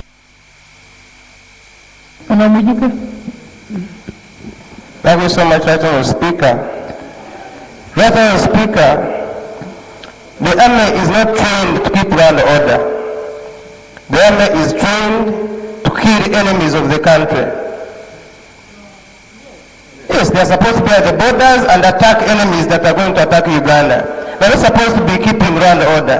Keeping law and order is entirely the duty of the Ugandan police.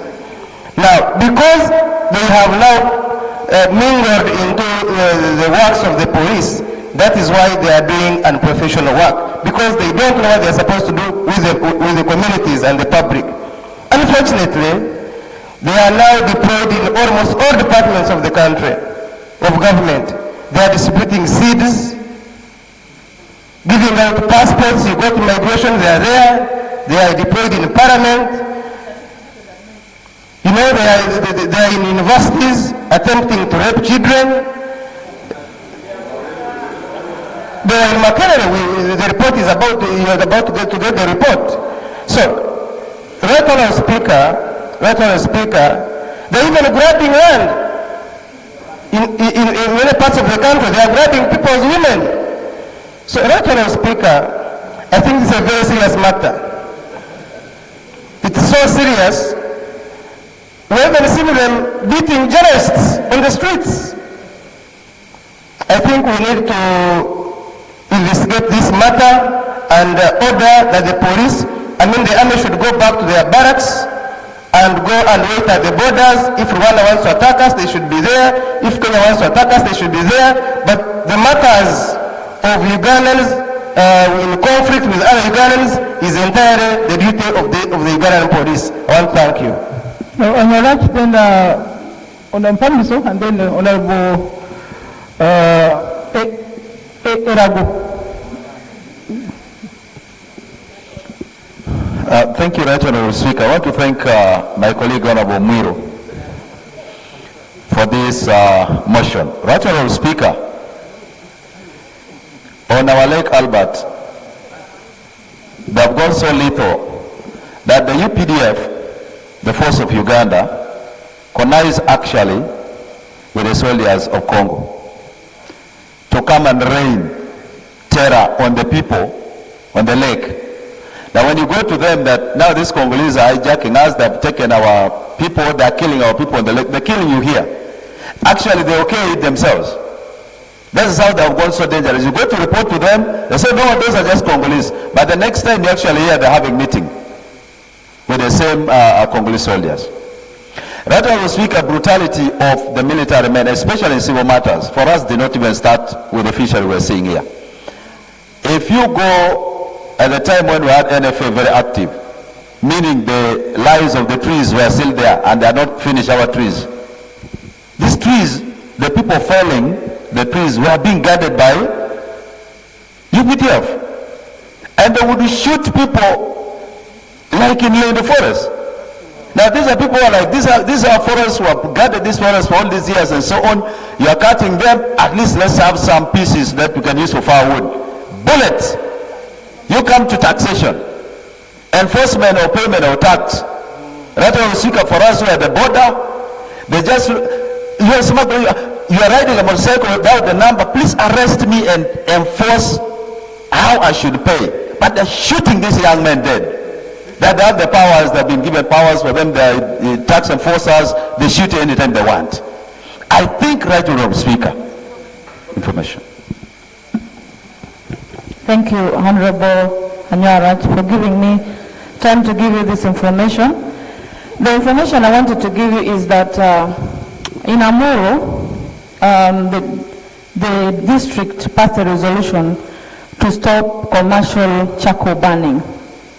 But as the chairman was trying to patrol, his car was knocked by one of the vehicles, and the vehicle actually had guns. And these people, when we go and when we go to places where they're burning the charcoal, all of them are actually armed with guns.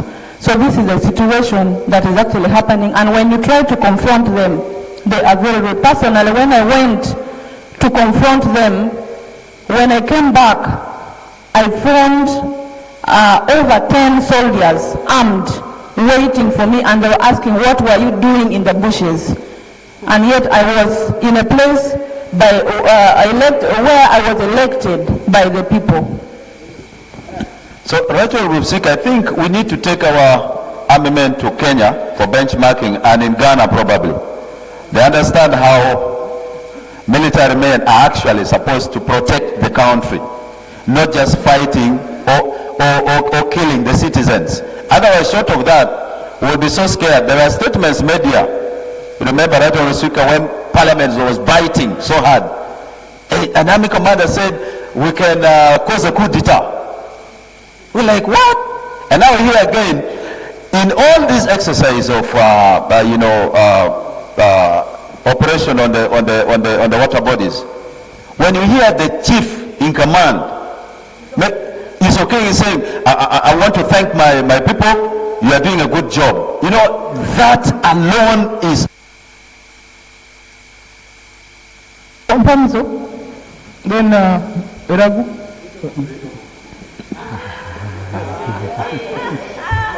Thank you, Madam Speaker. On Lake Albert, specifically in Chikuru district, we don't have this official deployment. But the soldiers come occasionally, and when they come, they don't have the boundaries or limitations of where to go. Soldiers enter someone's homes, search for even a single needle. They may call it that this is a hook for fishing. When they find any fish in the house, you are beaten until you are told to go and burn the fish yourself. At times, I used to hear that when they get that fish, which is immature, they go get a court order and give it to the institutions like prisons and others. But these people work without court orders, and the fish ends in Bwera at the border with Congo in that market. Those people are supposed to get search warrants. I wonder where they get immediate orders to come and search the houses without warrants. Right Honorable Speaker, I support the motion. And also, recently, last year we had elections, primary elections. I saw soldiers voting, taking all the ballot papers in Chikube. And by 11, they had finished voting, by 11 a.m. Not yet, I'm saying Chikube. Good enough, the flag bearer is still carrying it up to today. We have never carried out the general elections. Right Honorable Speaker, Bugoma Forest Reserve is guarded by soldiers. But at night, if you happen to travel like 10 p.m. in the night, you will find trucks carrying timber guarded by soldiers. Right Honorable Speaker, I think it's high time we investigated. And of course, when they say they are helping their sister forces, normally it is that entry where they get, you are almost, item 9 on the order paper today, you are going to see what soldiers did in an eviction where there was no court order. Right Honorable Speaker, there is an I can take information from my friend from Bududa. Thank you, honorable colleague, for yielding the floor. The information I would like to give is that the UPDF are not only good at guarding timber, but they are also very good at cutting it in the forests. In the Mount Elgon National Park, one Mwanje in 2013 was shot dead in cold blood just because they had hired these civilians to do the cutting of the timber after felling the trees. But after a sharp disagreement on payments, the poor Mwanje who did the cutting was shot dead in cold blood. That's the information I would like to give you. Thank you for that information. Madam Speaker, it challenges my understanding when they tell you we don't have fuel to go and guard against the Congolese soldiers. But they have fuel to patrol the lake, to search for whoever is in the lake, and beat whoever they find there. Honorable Ragu, very mature. Thank you very much, Madam Speaker. I support the motion, and my constituency has 4 sub-counties that are on Lake Kyoga. And what members have mentioned here, and the tortures, the mistreatment of the fishing community is real. I personally had to transport my fishermen who had gone on the landing sites of Amulatar district, and I spent 2 days of sending lorries to ferry these people to Kaberamaido to safety. Now, on the excesses of these soldiers and the torture is prohibited. The excesses, that is not the law. What is even more serious is the fact that the duty or the work for which the soldiers were asked to do, that is to protect the fish and regulate the fishing communities, is now defeated by the excesses and the actions of torture. In my constituency, we have people whose vehicles were taken. I have one Mr. Esimu, whose vehicle was taken, and it is parked in Nakasongola. But Esimu only hired his vehicle out for business. I have another one called Abbas. His taxi was impounded and parked in Nakasongola Army Barracks, or near the Army Barracks, and the man chased for his vehicle. He was sick, there was no mercy, and Abbas died without having his vehicle back. The widow and his brothers are still chasing the vehicle. Now, Madam Speaker, the good news, last week the President was hosted in a sub-county in Kalaki County. And this was brought to the President's attention. And he came and what he told us, he asked all the MPs for Kaberamaido and Kalaki to stand. And his message to us was, go investigate. If it is written,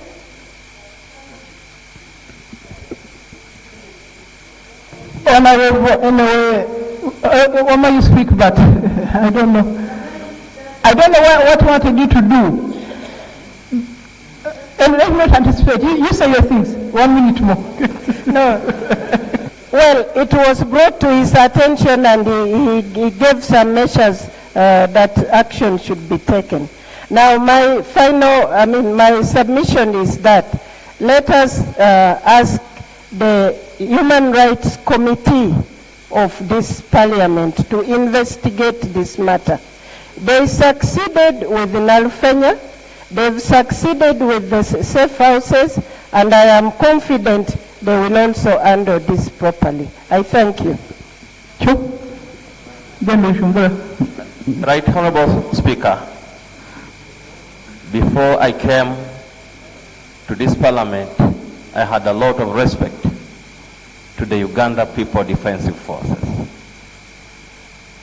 Right Honorable Speaker, as I speak now, I cannot allow any of my sons or grandchildren to join Uganda People Defensive Forces because of the acts and the actions. The fact, I request that my sister, you don't give any statement on floor today because they might not nominate you for the next Parliament and we need you. Right Honorable Speaker, what is taking place in this country, I believe is a racket. That is why whenever we are discussing issues of Uganda People's Defensive Forces on the waters, the ministers concerned make it intentionally to dodge not to be in the August House.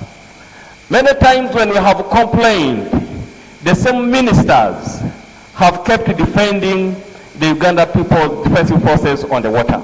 And that's why I believe that the extortion from our fishermen, the ministers are beneficiaries 100%. Because I challenged one and I told him, if you are not a beneficiary, go and address a press conference and deny the actions of torture and extortion of our fishermen, which he has not done up to now.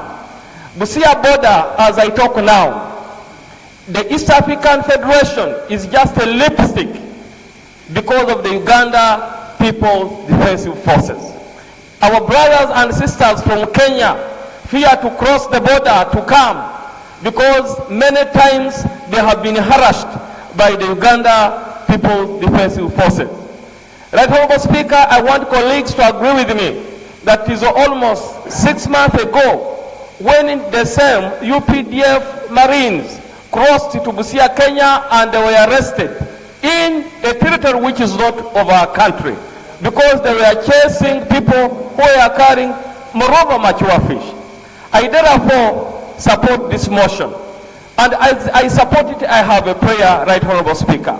I want to know under which law is the anti-smuggling unit operating Because many times our people have been killed on the border, our people have been tortured, but these people have gone are free without being judged in the courts of law of this country. Therefore, I support this motion.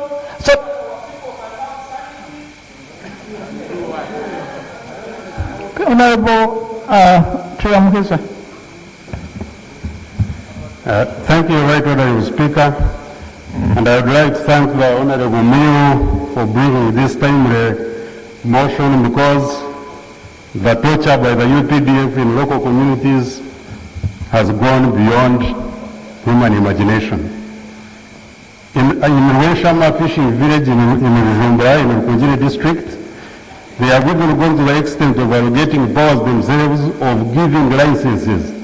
They get the correct fishermen's boats, burn them down, beat them up, and then they issue licenses to their preferred fishermen on the lake. And they also accompany them on the lake.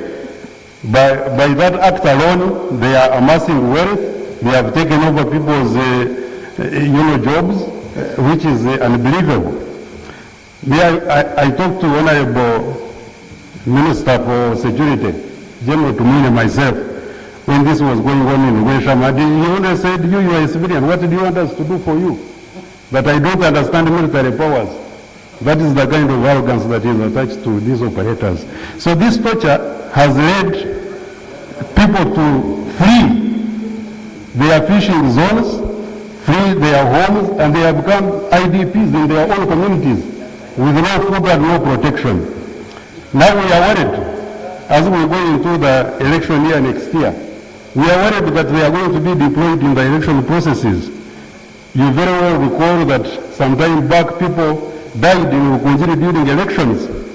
So as we go to the election year, this parliament needs to look into these matters of UPDF and bring them to order, so that we don't lose more lives and we don't have continued torture of our citizens. Thank you. Okay, honourable members. Oh, Brigadier Flavia, you want to speak? Brigadier Flavia and then Minister of Local Government. Let's hear from the UPDF.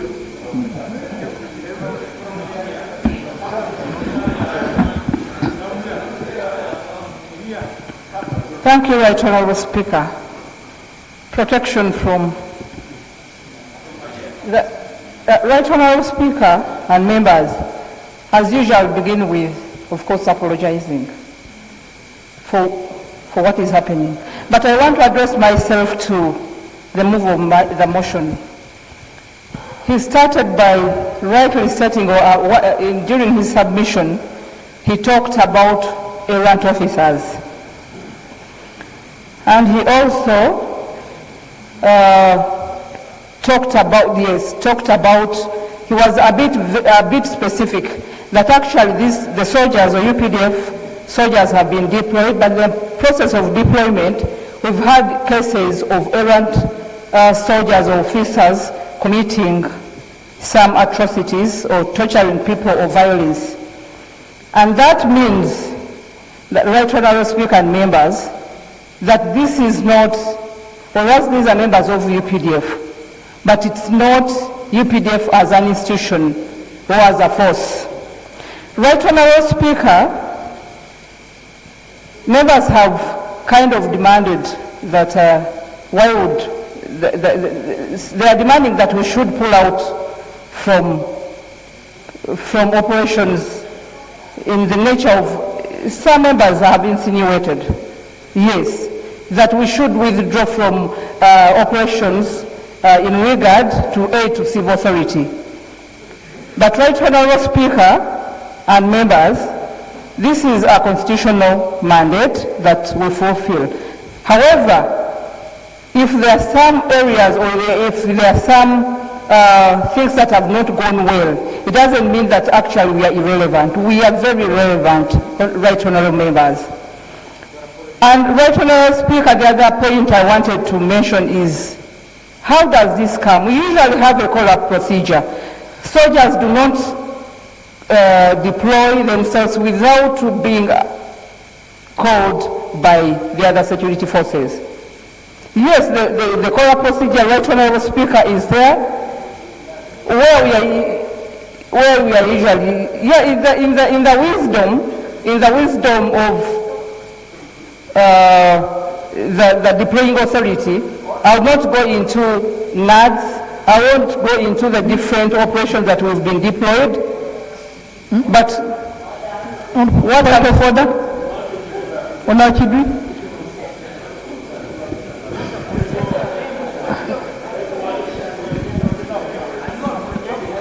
Thank you, Right Honorable Speaker. Right Honorable Speaker, the Brigadier General, a serving member of the Uganda People's Defense Force, instead of taking notes and giving feedback, is defending the institution of the Uganda People's Defense Force, while the ministers responsible are absent without official leave here. Right Honorable Speaker, we have often been told the army is in parliament because they are supposed to act as a listening post. Is the Brigadier General in order to defend the institution? Thank you. Honourable members, she represents that institution, that's why she's there. Please conclude. Thank you, Right Honorable Speaker, for that ruling. Right Honorable Speaker, I also want to, I'm not just supporting or defending the institution, and that's what I apologize, and that's why I would want an amendment, Right Honorable Speaker, not for the issues of the human rights abuses, the Human Rights Committee should handle. However, I thought that we should demand for prosecution of the errant officers, not the institution. Right Honorable Speaker, because from the submission of members, can I submit? From the submission of members, Right Honorable Speaker, they really have facts.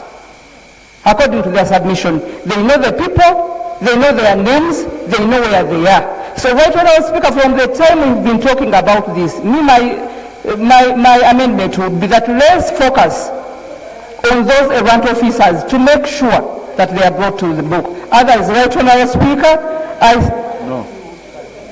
Order. Honorable General, who will make the complaints? To which court would they be tried? Would it be an open court? Because sometimes you see in the press that some has been arrested. After that, we never hear. You never hear the trial, never hear the conviction. Give us some advice. How does the civilian from this house follow up this case? Right Honorable Speaker, what I know, that we have working courts.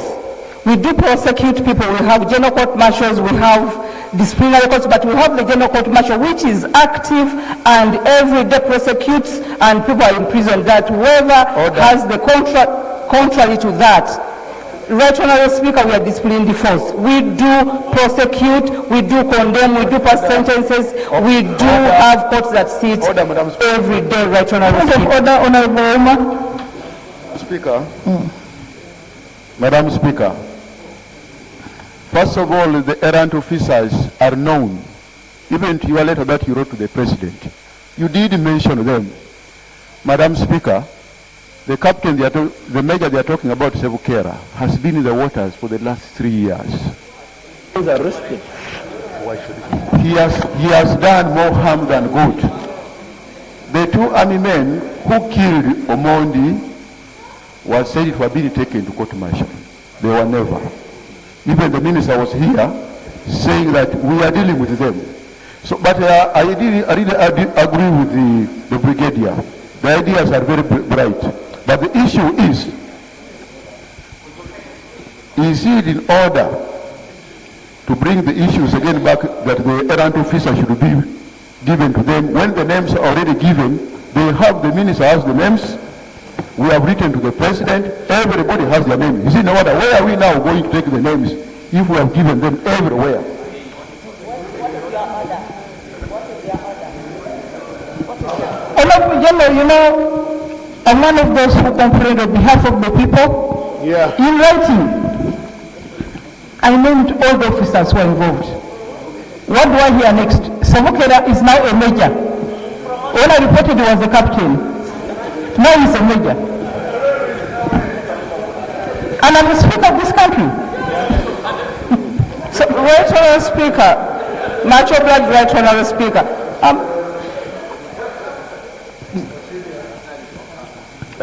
Allow to complete. It's over. Your time is over. Conclude and then Honorable. Right Honourable Speaker, protect me. Why do you harass me? So, allow the member to speak, please. Yes, Right Honourable Speaker, why I addressed myself to the errant? Because that is why the submission of the move of this motion was about the errant officers. That's why I thought that we should... Madam Speaker, on the question of voting, which Honorable Mahairwe was talking about, a unit in an area, in an electoral area is allowed to vote. A unit in an electoral area is allowed to vote. So that's why those soldiers who voted, they must have been stationed in that area.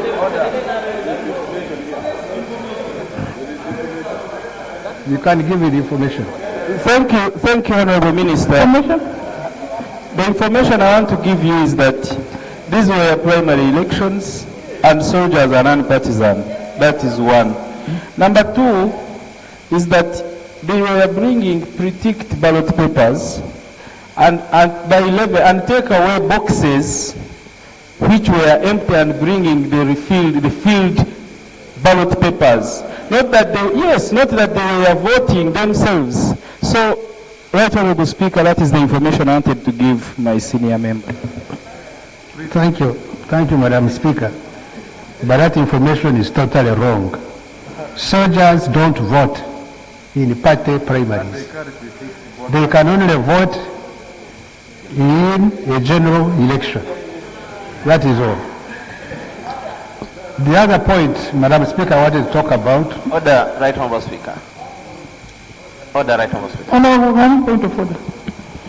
Thank you so much. Thank you so much, Right Honourable Speaker. Madam Speaker, I don't know whether I'm the one who did not pick the Honourable's statement right.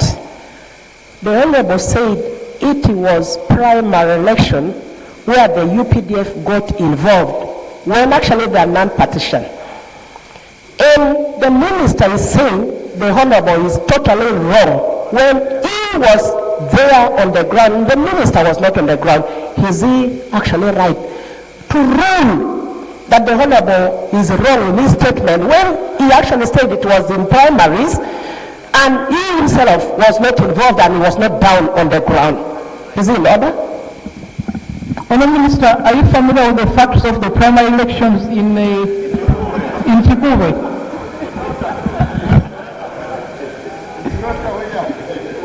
Yes, Minister.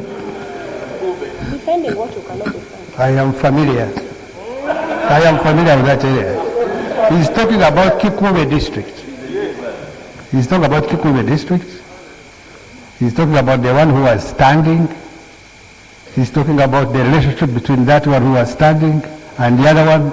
So I know what we are talking about. And I'm saying simply that in primary party elections, soldiers don't vote. Or should not vote at all. They are not supposed to vote. The returning officer should not allow them to vote. And that is that. Order, Right Honourable Speaker. Madam Speaker, Order. the other point I wanted to comment about is the issue the statement made by Honorable Chetero that regulation of fishing activities has been defeated. I think that has not been defeated because there is the harvest of fish these days because of the involvement of the army. The breeding is high, fish is more available, it is bigger, larger than what it was that time. This is an operation when the government is satisfied that the work done by the army will be recalled, isn't it? But for the time being, Ugandans should really accept that ever since there was this deployment of the army, all of the lakes, breeding of fish has increased at a very, very high level. Anybody misbehaving, these are the era and again soldiers, which Brigadier General Yekwaso was talking about. But we should appreciate. I go to the lake to buy fish myself. Clarification. The kind of fish I was buying, I'm buying Clarification, Honorable Minister. Bigger, Clarification. and of course expensive, but Clarification, Honorable Minister. Thank you, Honorable Minister. Honorable Minister, in countries where the lake or the lakes are allowed for the fish to grow and multiply, there's a specific period, they give a time frame, and not more than 4 months because of the rate at which the fish grows. We had expected in this country of ours, because no one is disputing that the lake was depleted. We agree with that. But I think the fishermen, the people in the lakes must know that every year, from this month to this month, you are not allowed to fish. But in our case, the soldiers are permanently in the lake. So those who derive livelihood from the lake, like some of us who went to school because of the man is a fish, go to the lake, go up, find it's a big challenge because that's their method of livelihood. So if you ban, if you block it for a whole year, for 6 months, how shall they survive? I think what the government needs to do is, which you need to clarify is, or take it to cabinet, that they should specify that in every year, from this month to this month, the fish, the lake must be free to allow the fish to multiply and grow. Last week we were told from my brother from Kyoga that the fish is dying of old age because we have taken long with the ban in the lake. And it's true, because the lifespan of a fish is not a year. If you didn't know, the lifespan of a fish is a year. So now if we are putting it for a year, so then you have both found that. Because in that way, we shall be able to regulate and handle things in the lake. Just go to the Nile River. We're in Khartoum, we're in Cairo. You just see even the fish, a shallow fish floating on the lake, because they regulate the time they ban the fishing on the River Nile in the Egyptian side of the Nile. And they have never run short of fish. They export, the fish is available all the time. So can't we do that, Honorable Minister? Maybe I want to know from the Minister, who clears the fish which the soldiers sell? Because they are the ones selling the fish now. Who clears them to say this one is okay, this one is not okay?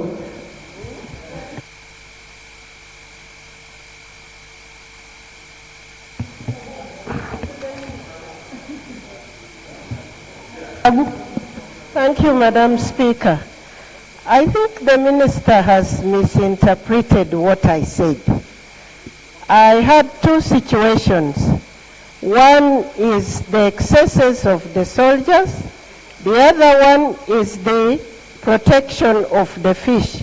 And I was saying the excesses should not defeat the good purpose that the protection and the protection and the regulation was actually made for. Thank you, Madam Speaker. Minister.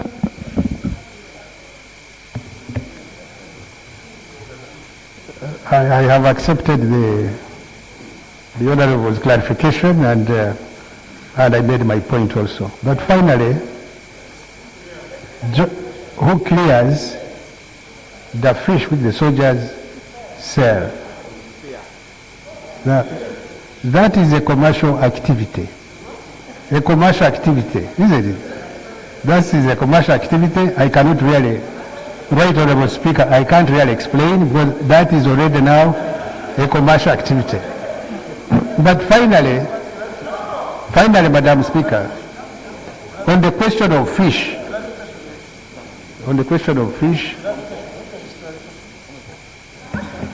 thank you, Honourable Minister, my friend, for giving way. Honourable Minister, the Fisheries Act and the regulations they are under, they have the sizes for the fish, and the best person with the competence to determine whether the fish is immature or mature is the authorized officer, in this case the fisheries officer or the district fisheries officers, and before the intervention of the army, it would be the fisheries officer who would move and would have the meter rule, because the act talks about measurements and determine and say this fish is immature. So now that the fisheries department has been almost removed out of this sector, who determines that actually this fish is mature or immature? Because the information I was giving you was in clarification that most of these officers in these water bodies now, they're now dealing in fish. They have chased out all our people, like if you go to Masese. Now, Major Sebukera has now a vehicle. For them, they don't buy it, even they don't fish it. They get from people, put in their cars and export. So the question, that's what the Speaker's question was, who clears this fish?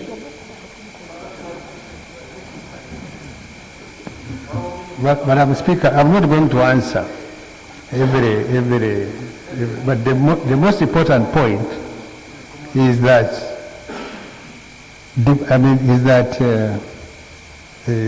fish, the fishing activity had become so dangerous to the country. And dangerous to the country, dangerous to our proteins, depletion. That caused the Commander-in-Chief to deploy UPDF on the lakes. Finally, Madam Speaker, joining the army, there is a distinguished member here who said that, did he say he can't allow his son? Well, that is his choice. But joining the army is a national duty. It is a patriotic duty. We are only lucky that there is no law, compulsory law, where Ugandans would be compulsorily required, isn't it, to join the army and undergo training. That kind of debate would not be arising here if we had had an opportunity of spending 12 months, isn't it, and 2 years of service. You would not be talking like that. But service in the army is a national patriotic duty. And time will come when Uganda will be required, isn't it, to go and do national service, join the army, be trained, and come here and be members of parliament. I thank you, Madam Speaker. Honourable members, you know we have discussed this matter many times. I think we just need to take now a resolution on it, and then we need to sit down and work out whether we do select committee or a committee of human rights and the structure of the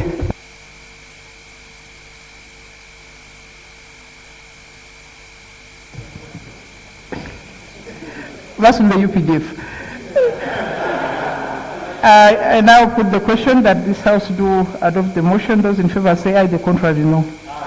So the details will be worked out. You want some closing remarks?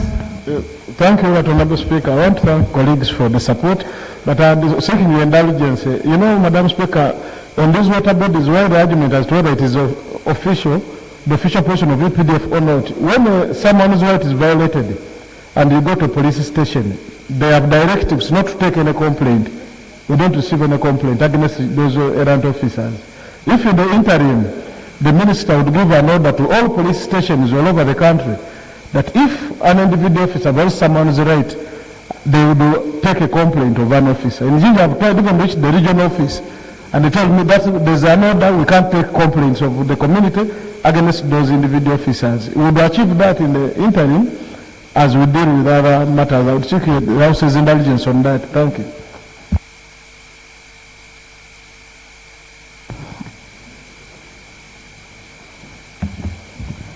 Right Honorable Speaker, well, we appreciate this ad hoc committee to do thorough investigation. I think, Right Honorable Speaker, it is important that this committee be reminded that it's not just a mere human rights abuse. The armed forces have been breaching the Constitution. And if we look at Article 208 and 209, it clearly defines what the forces are supposed to do.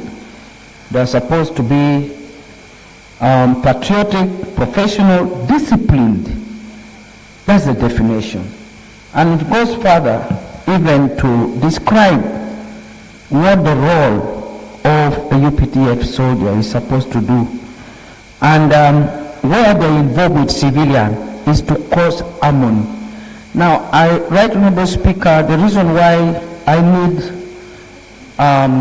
your guidance on procedural issue is where a minister serving in the government would say UPDF is involved in protecting the fish and making sure that they probably make a contribution in the economy.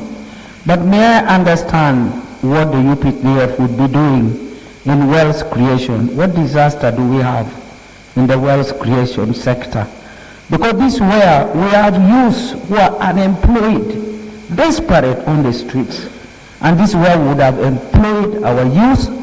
But now UPDF has taken over even agriculture. UPDF has taken over the water. UPDF has taken away the forestry. UPDF has taken over every place. Now, mining, waters, everything. So, Right Honorable Speaker, it is not just a mere human rights abuse. UPDF invaded Maruzi and ensured that forcefully they took over Maruzi. And they cut off all the trees there. So, Right Honorable Speaker, it is a matter of constitutional abuse. It is a matter of breaching the Constitution. So we cannot just handle it as a mere, diplomatic human rights abuse where Hele Tumwine would just stand up and say, who is Speaker, who is Ogwal, and shout on me like a little kid, and Kialogonza is doing the same to a woman on the streets. It is not just that.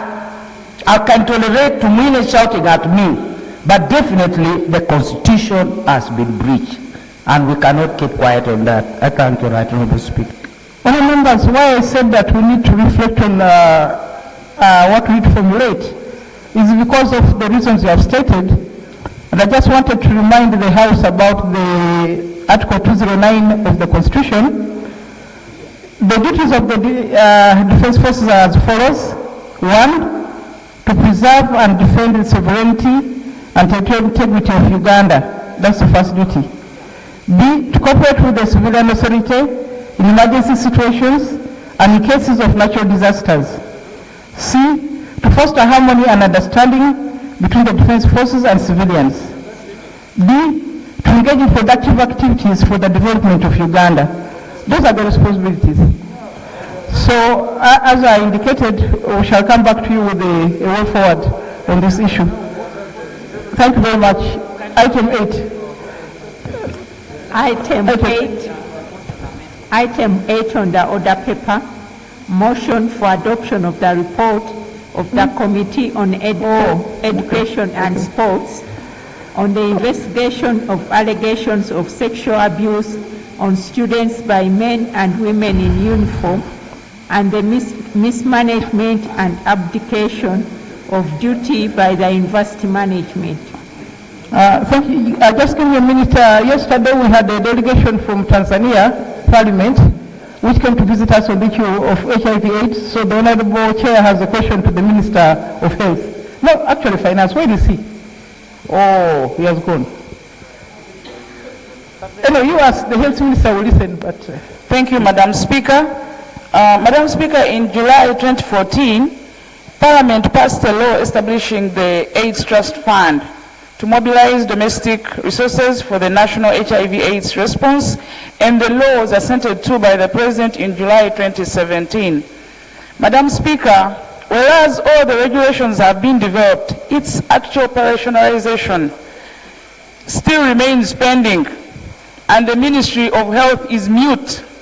Right now, our implementing partners are threatening to exit, Madam Speaker, and we are talking about sustaining the response of HIV because the new infections are really so high. Madam Speaker, the statistics of the new infections are so scary. And at this point, Madam Speaker, I request that the Minister of Health helps to tell this House and the country at large the status of the HIV/AIDS response. I mean HIV/AIDS Trust Fund. I thank you, Madam Speaker. Madam Speaker, if I can add this before the Minister comes on board. On the trust fund? On the matter raised by the chairperson. Right Honorable Speaker, we all taken aback when they recalled a certain batch of the condoms last month because they were faulty. If it was in other countries, whoever was responsible for testing these condoms could have been hanged.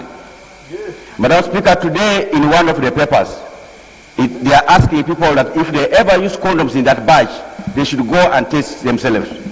May we know, because now the chairperson has raised the issue of the HIV infection rate, the prevalence, these could be the reasons why the HIV infection is increasing, because the type of condoms being admitted, used in Uganda, are substandard, are faulty. So we want to know from the minister what they have done to the officers who are supposed to test, whether it's UNBS, whether it's NDA, because if we leave it at that, then we are not safe. So I would want, as the minister answers that, they must also tell us what the ministry has done to those who were responsible to test and who allowed those to go into the market, and whether they have succeeded in withdrawing. I wish the minister would listen. Our colleagues are disturbing her. I don't know that they may answer that, but anyway, let the minister tell us. What they have done to those people who allowed those condoms to go to the market.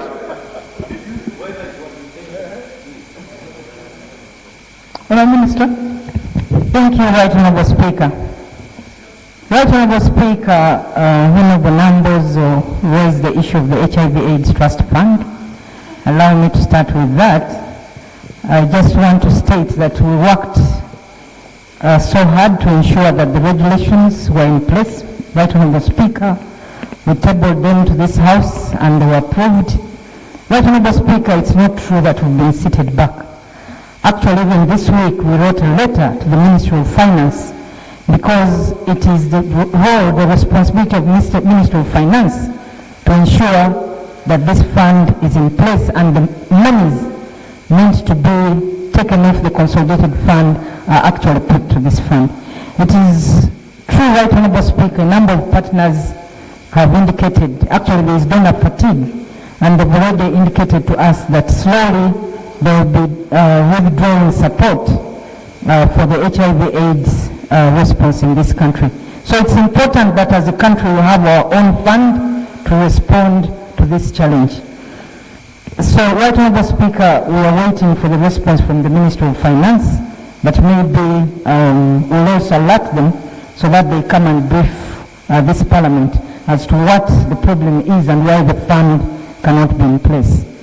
Secondly, Right Honourable Speaker, the issue raised by Honourable Elijah Cooper was a matter that was raised here, Right Honourable Speaker, and I did circulate a report that is, I believe, was uploaded on your iPads, and allow me, Right Honourable Speaker, to inform honourable colleagues who may not have seen that report that it is true there were condoms that were faulty imported into the country by Maristops, Uganda. And Right Honourable Speaker, these were particularly 2 batches that were brought in, and National Drug Authority, as is the usual practice, has to actually test those condoms before they are released to the market.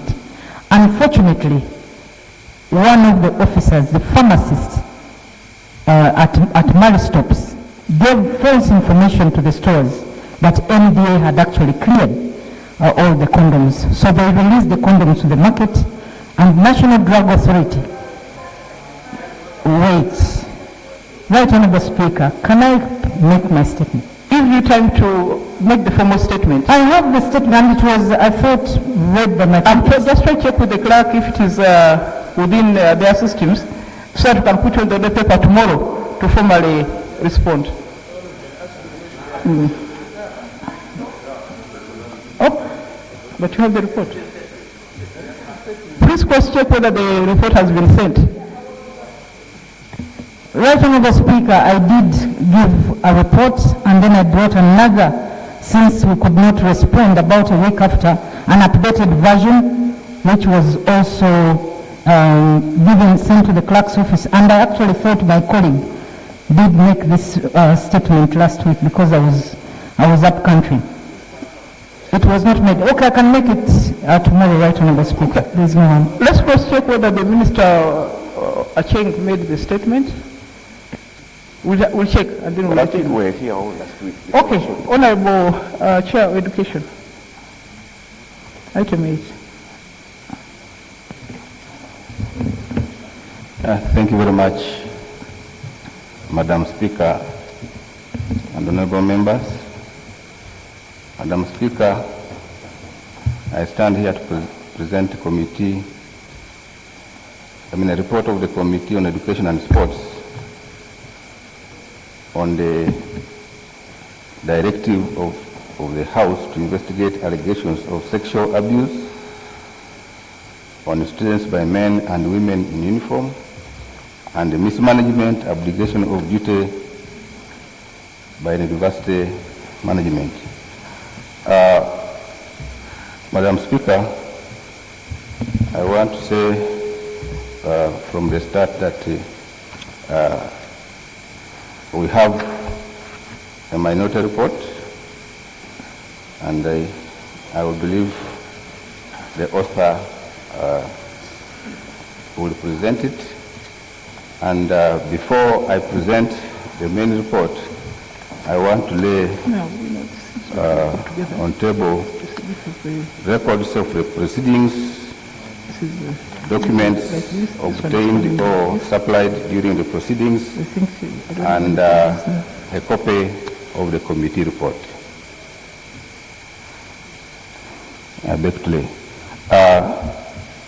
Madam Speaker and honorable members, as an introduction, we all may recall that on Thursday, 31st October this year, the House passed a resolution that directed the Committee on Education and Sport to investigate allegations of sexual abuse on students by men and women in uniform and mismanagement and abdication of duty by the university management.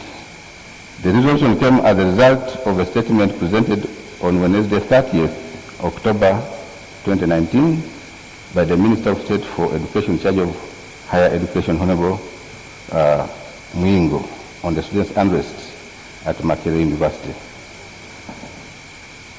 The statement did indicate that the unrest at the university was precipitated by the following demands from the students. One, halting and implementation of the fee structure passed in July 2018, which involves a 15% increment in tuition fees for new entrants to the university. B, degazetting of the Makerere University Students Guild in brackets elections regulations number 1 of 2018, and C, of all suspensions and warning letters to students in relation to the unrest. Other demands included a swift and easy online access to students' exams, students' exam results on the university system, then extension of the registration deadline and applicable surcharges. The debate on the statement culminated in moving of a motion in Parliament by Honorable Matthias Mpuga, MP Masaka Municipality, on Thursday, 31st October, as you see from the appendix. As a background, Madam Speaker, the special meeting of the University Council that convened on 6 July 2018 under Minute 1.3 SP, received and considered a report from the Students' Guild on the tuition fees policy, in which students proposed a reduction in the rate of the increment of tuition fees to 15% across all academic programs, as opposed to the 49 to 91% increment as earlier proposed by Council. During the said meeting, Council noted under Minute 2.1c that while student leaders had presented their proposal on fees increment, the decision on tuition fees lies with the University Council. Refer to Section 41 of the Universities and the Other Tertiary Institutions Act 2001 as amended, which considers the views of diverse stakeholders. Once a decision is reached, it shall be collectively owned by all council members.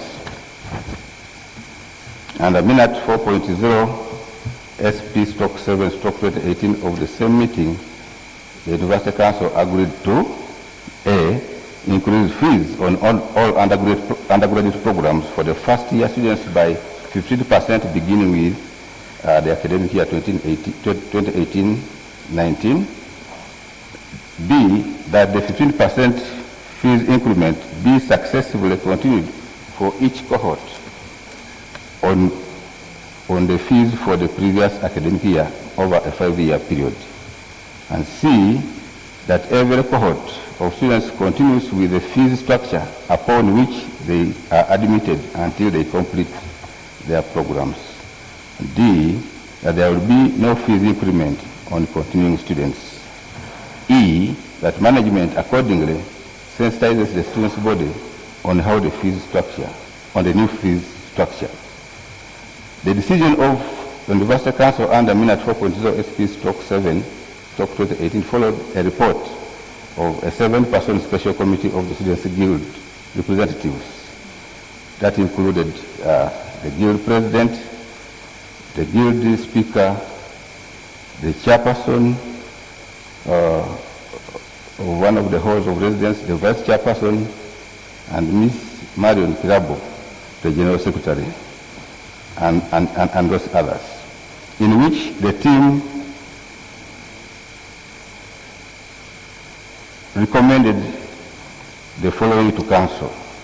A, instead of increasing fees to the tune of 49 to 91 as it was in the earlier management proposal, there should be a uniform and moderate 50% increment in tuition fees across all programs effective 2018-2019 for the next 5 years. This, however, means that a student who joins the university at a given fee structure that has a 15% factored in shall continue to pay similar fees until he or she completes the course duration. B, while the visitation committee recommended that public universities should charge a unit cost per program, our committee has only considered a reasonable and this is the report. Our committee has only considered a reasonable, moderate 15% to cater for annual inflation. This was mainly considering our unique socio-economic conditions as a country. C, the increment of 15% should apply to first-year students effective 2018-19 going forward and not continuing students. D, there should be a feedback framework where all matters policies that affect students are discussed by students' leaders beyond the 2 students' representatives that sit on the council and its committees. E, the Guild President and his vice should be allowed more participation on committees of council that relate to the student issues, including quality assurance and student welfare committees. F, the revenue accruing from the above proposal, if approved and implemented, should reflect a change in student services, especially in areas of student hygiene, laboratory facilities, teaching facilities, Wi-Fi, health services, and customer care. G, part of the resources should be deployed in the renovation of Mary Stuart Hall and before semester 1 2018 commences. In addition, regular renovations on the halls of residence should be factored in the university budget. In a related development, on 30th September 2019, the Guild Speaker of the current Students Guild, Mr. Ezra Biakutangaza, wrote the chairperson of the University Council and the Vice Chancellor communicating resolutions reached at the Guild Representative Council, that's the GRC, meeting held on 27th September 2019 as indicated below. That surcharges on late payment of fees be scrapped with immediate effect. B, that 15% increment fees stops with the academic year 2019-20. C, that areas of student welfare being improved or to be improved to match the fees increment be communicated to the GRC and the student community. D, that the above issues be addressed with most urgency and communication be made to the GRC and the student community. A number of measures and efforts were instituted in vain between the university administration and the Students' Guild to reach amicable solution to students' demands. The Guild Representative Council meeting, which culminated in the Guild Speaker's communication to the University Council, these are some of them. These include the Guild Representative Council meeting, which culminated in the Guild Speaker's communication to the University Council, the resolution of Council appointing Right Honorable Dan Kidega to head a meeting to consider students' grievances against some university staff, and the emergency council meeting that dropped the 15% increment on functional fees.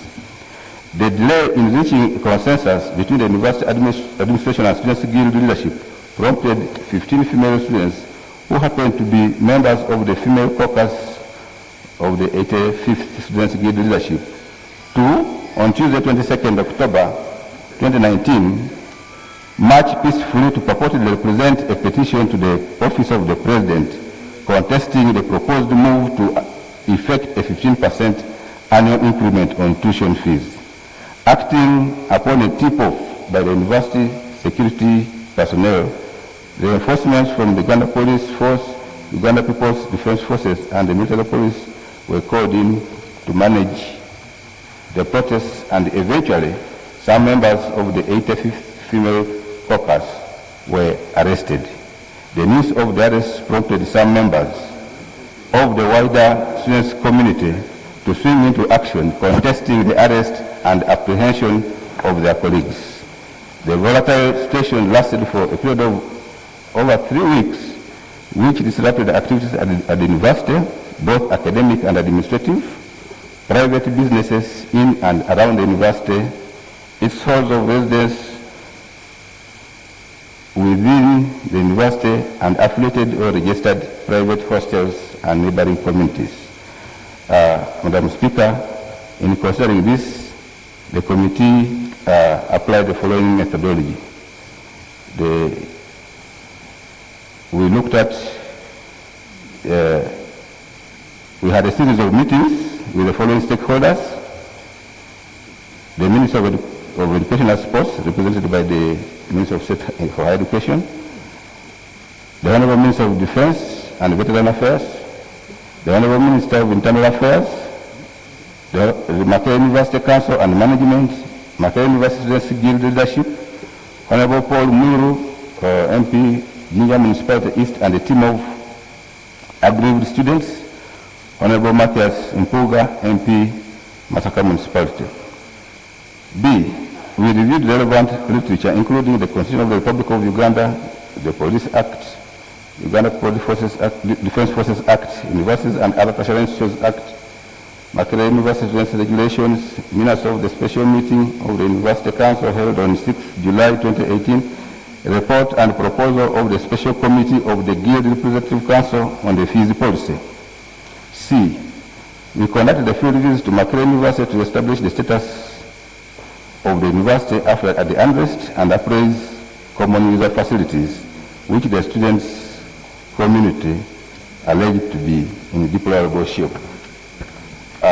Madam Speaker, these are findings, observations, and recommendations which go as per the issues in the motion that was moved and passed here. Issue number 1, that is the management of Makerere University rescinds all expulsions, suspensions, and dismissals of students and institutes mechanisms to resolve the impasse through civil and democratic means. The committee established that whereas the students had valid causes and reasons to demonstrate and had issued notice of a peaceful demonstration to the Commandant, Kampala Metropolitan Police, in a letter dated 22nd October 2019, there was no evidence of feedback from the police on the course of action to take. B, whereas resolution number 9A of the Makerere University Students Regulations 2015 provides for demonstrations within or outside the university to be held only in accordance with the laws of Uganda, provided the Vice Chancellor is informed at least 24 hours in advance. The police 24 hours in advance and police permission obtained. There was no evidence of notice of intention of demonstration that was issued to the office of the Vice Chancellor. C, the University Students Disciplinary Committee headed by Justice Precious Ngabirano and all those other members has never convened to execute this assignment of handling disciplinary cases, thereby rendering the fate of the affected students uncertain. Some 45 students were reported to have received warning letters. The committee was informed that the disciplinary committee was given only up to 2 weeks to hear and determine cases of the affected students. But to this day, no report has been filed to the University Council. And D, the University Council through the University Students Disciplinary Committee directed the affected students that the affected students should write their exams pending conclusion of the disciplinary proceedings that were instituted against them. The Committee on Education and Sports, however, learned that the university management had contested the decision of the disciplinary committee and had wanted the students to be dismissed. As observations. The committee observed that the demonstrations led by the 85th female caucus was legitimate in nature, as provided under Article 29 of the Constitution of the Republic of Uganda, and did not merit the brutal conduct of the university administration and the security operatives in managing the protests. Then B, there was lack of evidence to suggest that the University Students Disciplinary Committee, headed by Justice Precious Ngabirano, had convened meetings to hear and determine allegations leveled against the affected students. The committee notes that it's now coming to 2 months without any report from the University Disciplinary Committee. Then C, the notification of the intention of peaceful demonstration by the 85th female caucus, the police never made any effort to respond, either clearing or advising the students against the demonstration, but instead chose to swing into action to suppress the chaotic situation. Then D, Regulation 14 of Makerere University Students Regulations 2015 provides for general penalties for students found in breach of the rules and regulations. These include a written caution, demand for an apology, suspension from hall or university, replacement of damaged property, and or making good of the loss occasioned, dismissal from the hall of residence or university, and or referral to competent court of law, but does not provide for a decision of the disciplinary committee of allowing affected students to write their exams pending disciplinary action. The E, the security personnel that handled the demonstrations acted in a manner that is not professional and ethical to the extent of breaking into students' rooms and beating whoever they came across. Recommendation. The committee recommends that A, Management of Makerere University should review all expulsions, suspensions, and dismissals of students and institute mechanisms to resolve the impasse through civil and democratic means. Then B, the military and other security agencies should always exercise restraint from physical approaches in managing peaceful demonstrations, like in the case of students' demonstration at Makerere University. And C, the University Students' Disciplinary Committee should expedite the process of hearing cases of affected students and file a report to the University Council for further consideration.